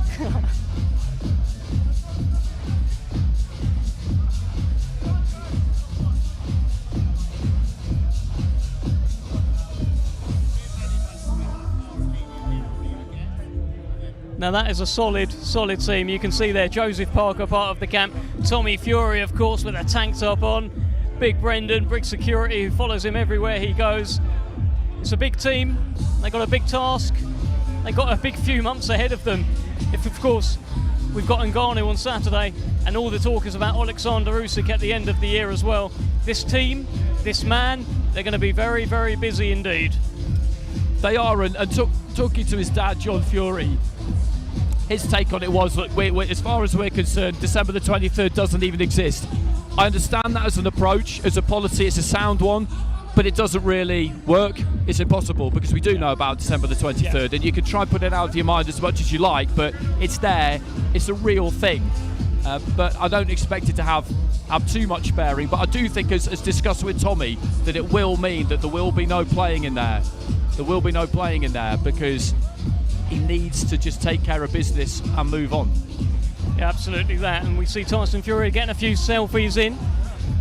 We are trying to coax him out of the ring for a quick word.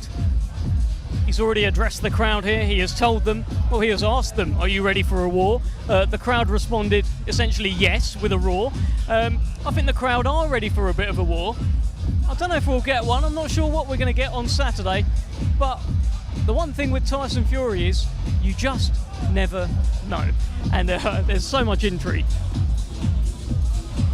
That's true. I feel like Ngannou, as Caroline Pearce was saying, what Ngannou can't do is go in there and give us a poor imitation of Tyson Fury. That would be completely pointless. He can't try and box him, right? He can't try and box him. That would be just, there's no percentage in that. So I'd imagine he's devised some kind of game plan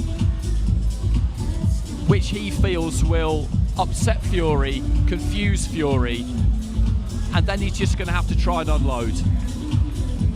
Just saying it makes me realise how difficult it's going to be, but that absolutely is what he has to try and do. Well, look, that's where perhaps the person who's saying it can help.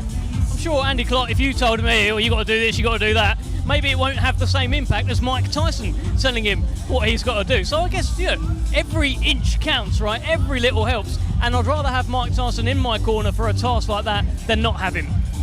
No, that's absolutely right. And there's going to be other people that he'll be able to have spoken to during the weeks. This is quite interesting because he's spending a long time in the ring there. They've got the towel wrapped around his neck. If you're the trainer, if you're Sugar Hill, you probably want to get him out of here as quick as you can now. We don't, obviously, because we need him to come down here and talk to us. But when you get a sweat on in the way that he has, what you don't want is him cooling down too much. So they've got that towel around his neck to try and make sure that doesn't happen. But, I wonder what it's really like training Tyson. In one sense, it should be amazing because you've got so much to work with and he knows his own body really, really well. But in another sense, he does seem pretty uncontrollable.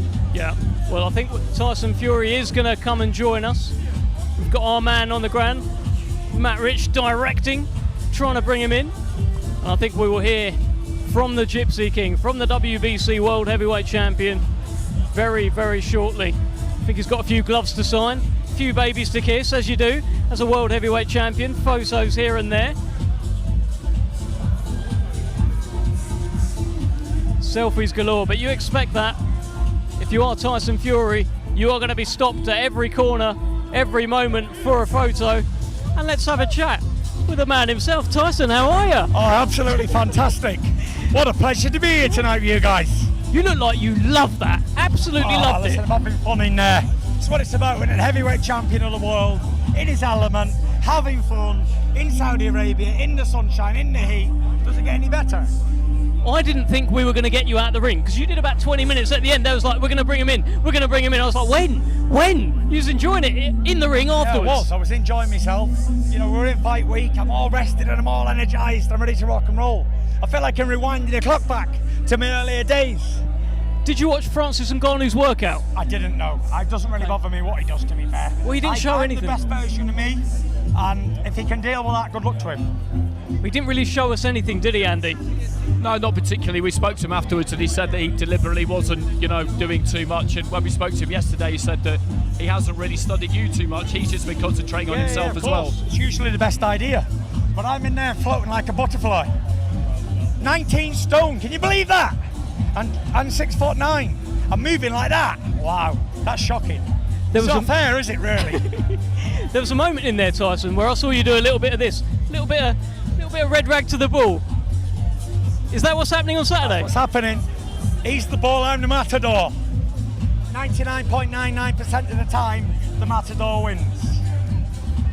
Let me tell you a quote that he said. Just bring your mic up a tad.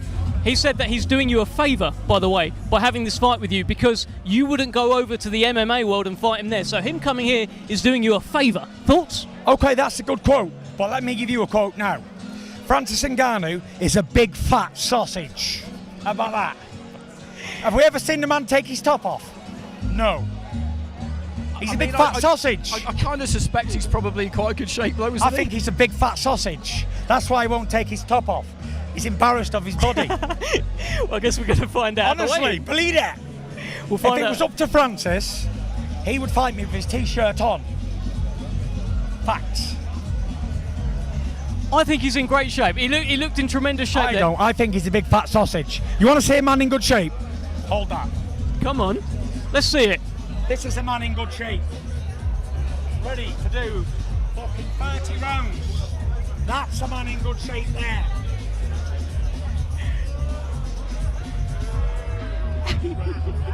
Boom!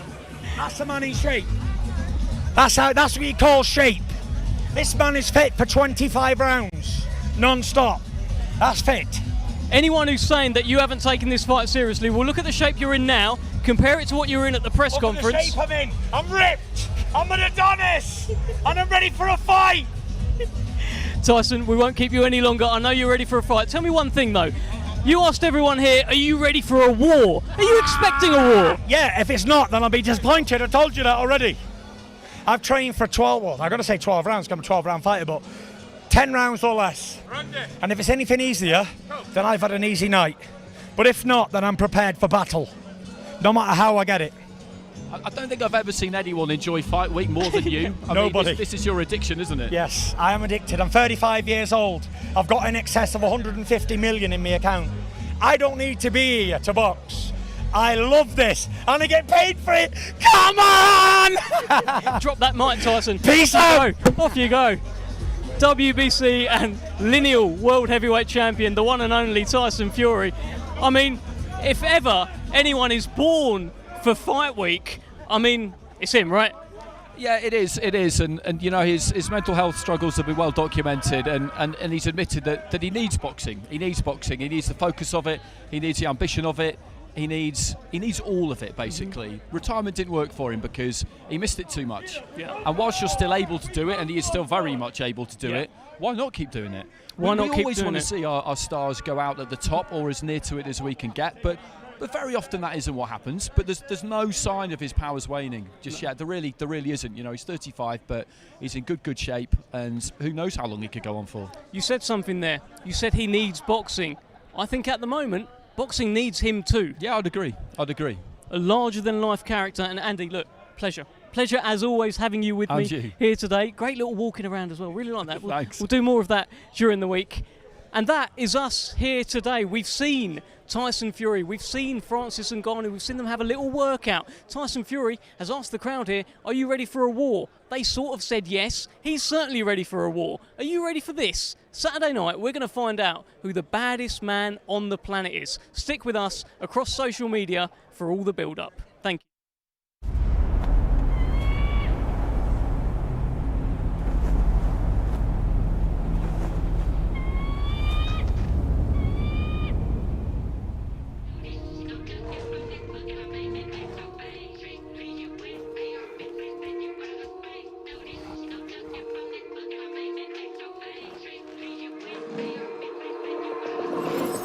Take a walk with the full moon, roll button and zipped up. It's all kicking off soon. Better stay well equipped, bruv. I don't know about your goons. Round there, everything lift up. Whether it's draw, win or lose, none of my friend them give up. Let's do it. Ain't come here to talk it out, let's get into it. Froze up now, he froze to death, you should've blew it. Told you you can't with us, you should've knew it. Yeah, we gon' do the most, yes. Foot all on they throat, yes. Oh, you wanted to ghost the bitch. Made it out alive, I'm blessed. Leave one other guys now. We was taught to die together. Get put down wherever. We gon' ride forever. Daddy, we came to start it. Bring the paper, spread the pressure, wrap them up like origami, yo. Daddy, we came to start it. It's pepper if they ever want a problem in this party, yo. Ronaldo, what do you think about France's chances against Fury? Next question. Yo.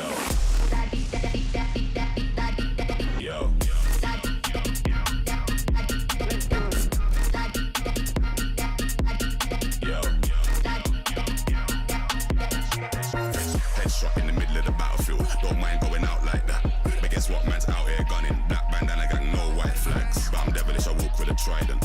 Criminals move in silence. Champion team full of migrants. Make your brain fly like pilots. They do what he say, I don't run mine. Anytime, every time, front line. Yeah, I ain't going outside not one time. Boy, better not cross that gun line. Head up, it's on, no high five. Straight to it, no talking, that's my kind. You handle that, let him drive. When it come to this stuff, I'm top 5. Daddy, We came to start it, bring the paper further, pressure, wrap 'em up like origami, yo. Lolly, lolly, we came to start it. It's pepper if they ever want a problem in this party.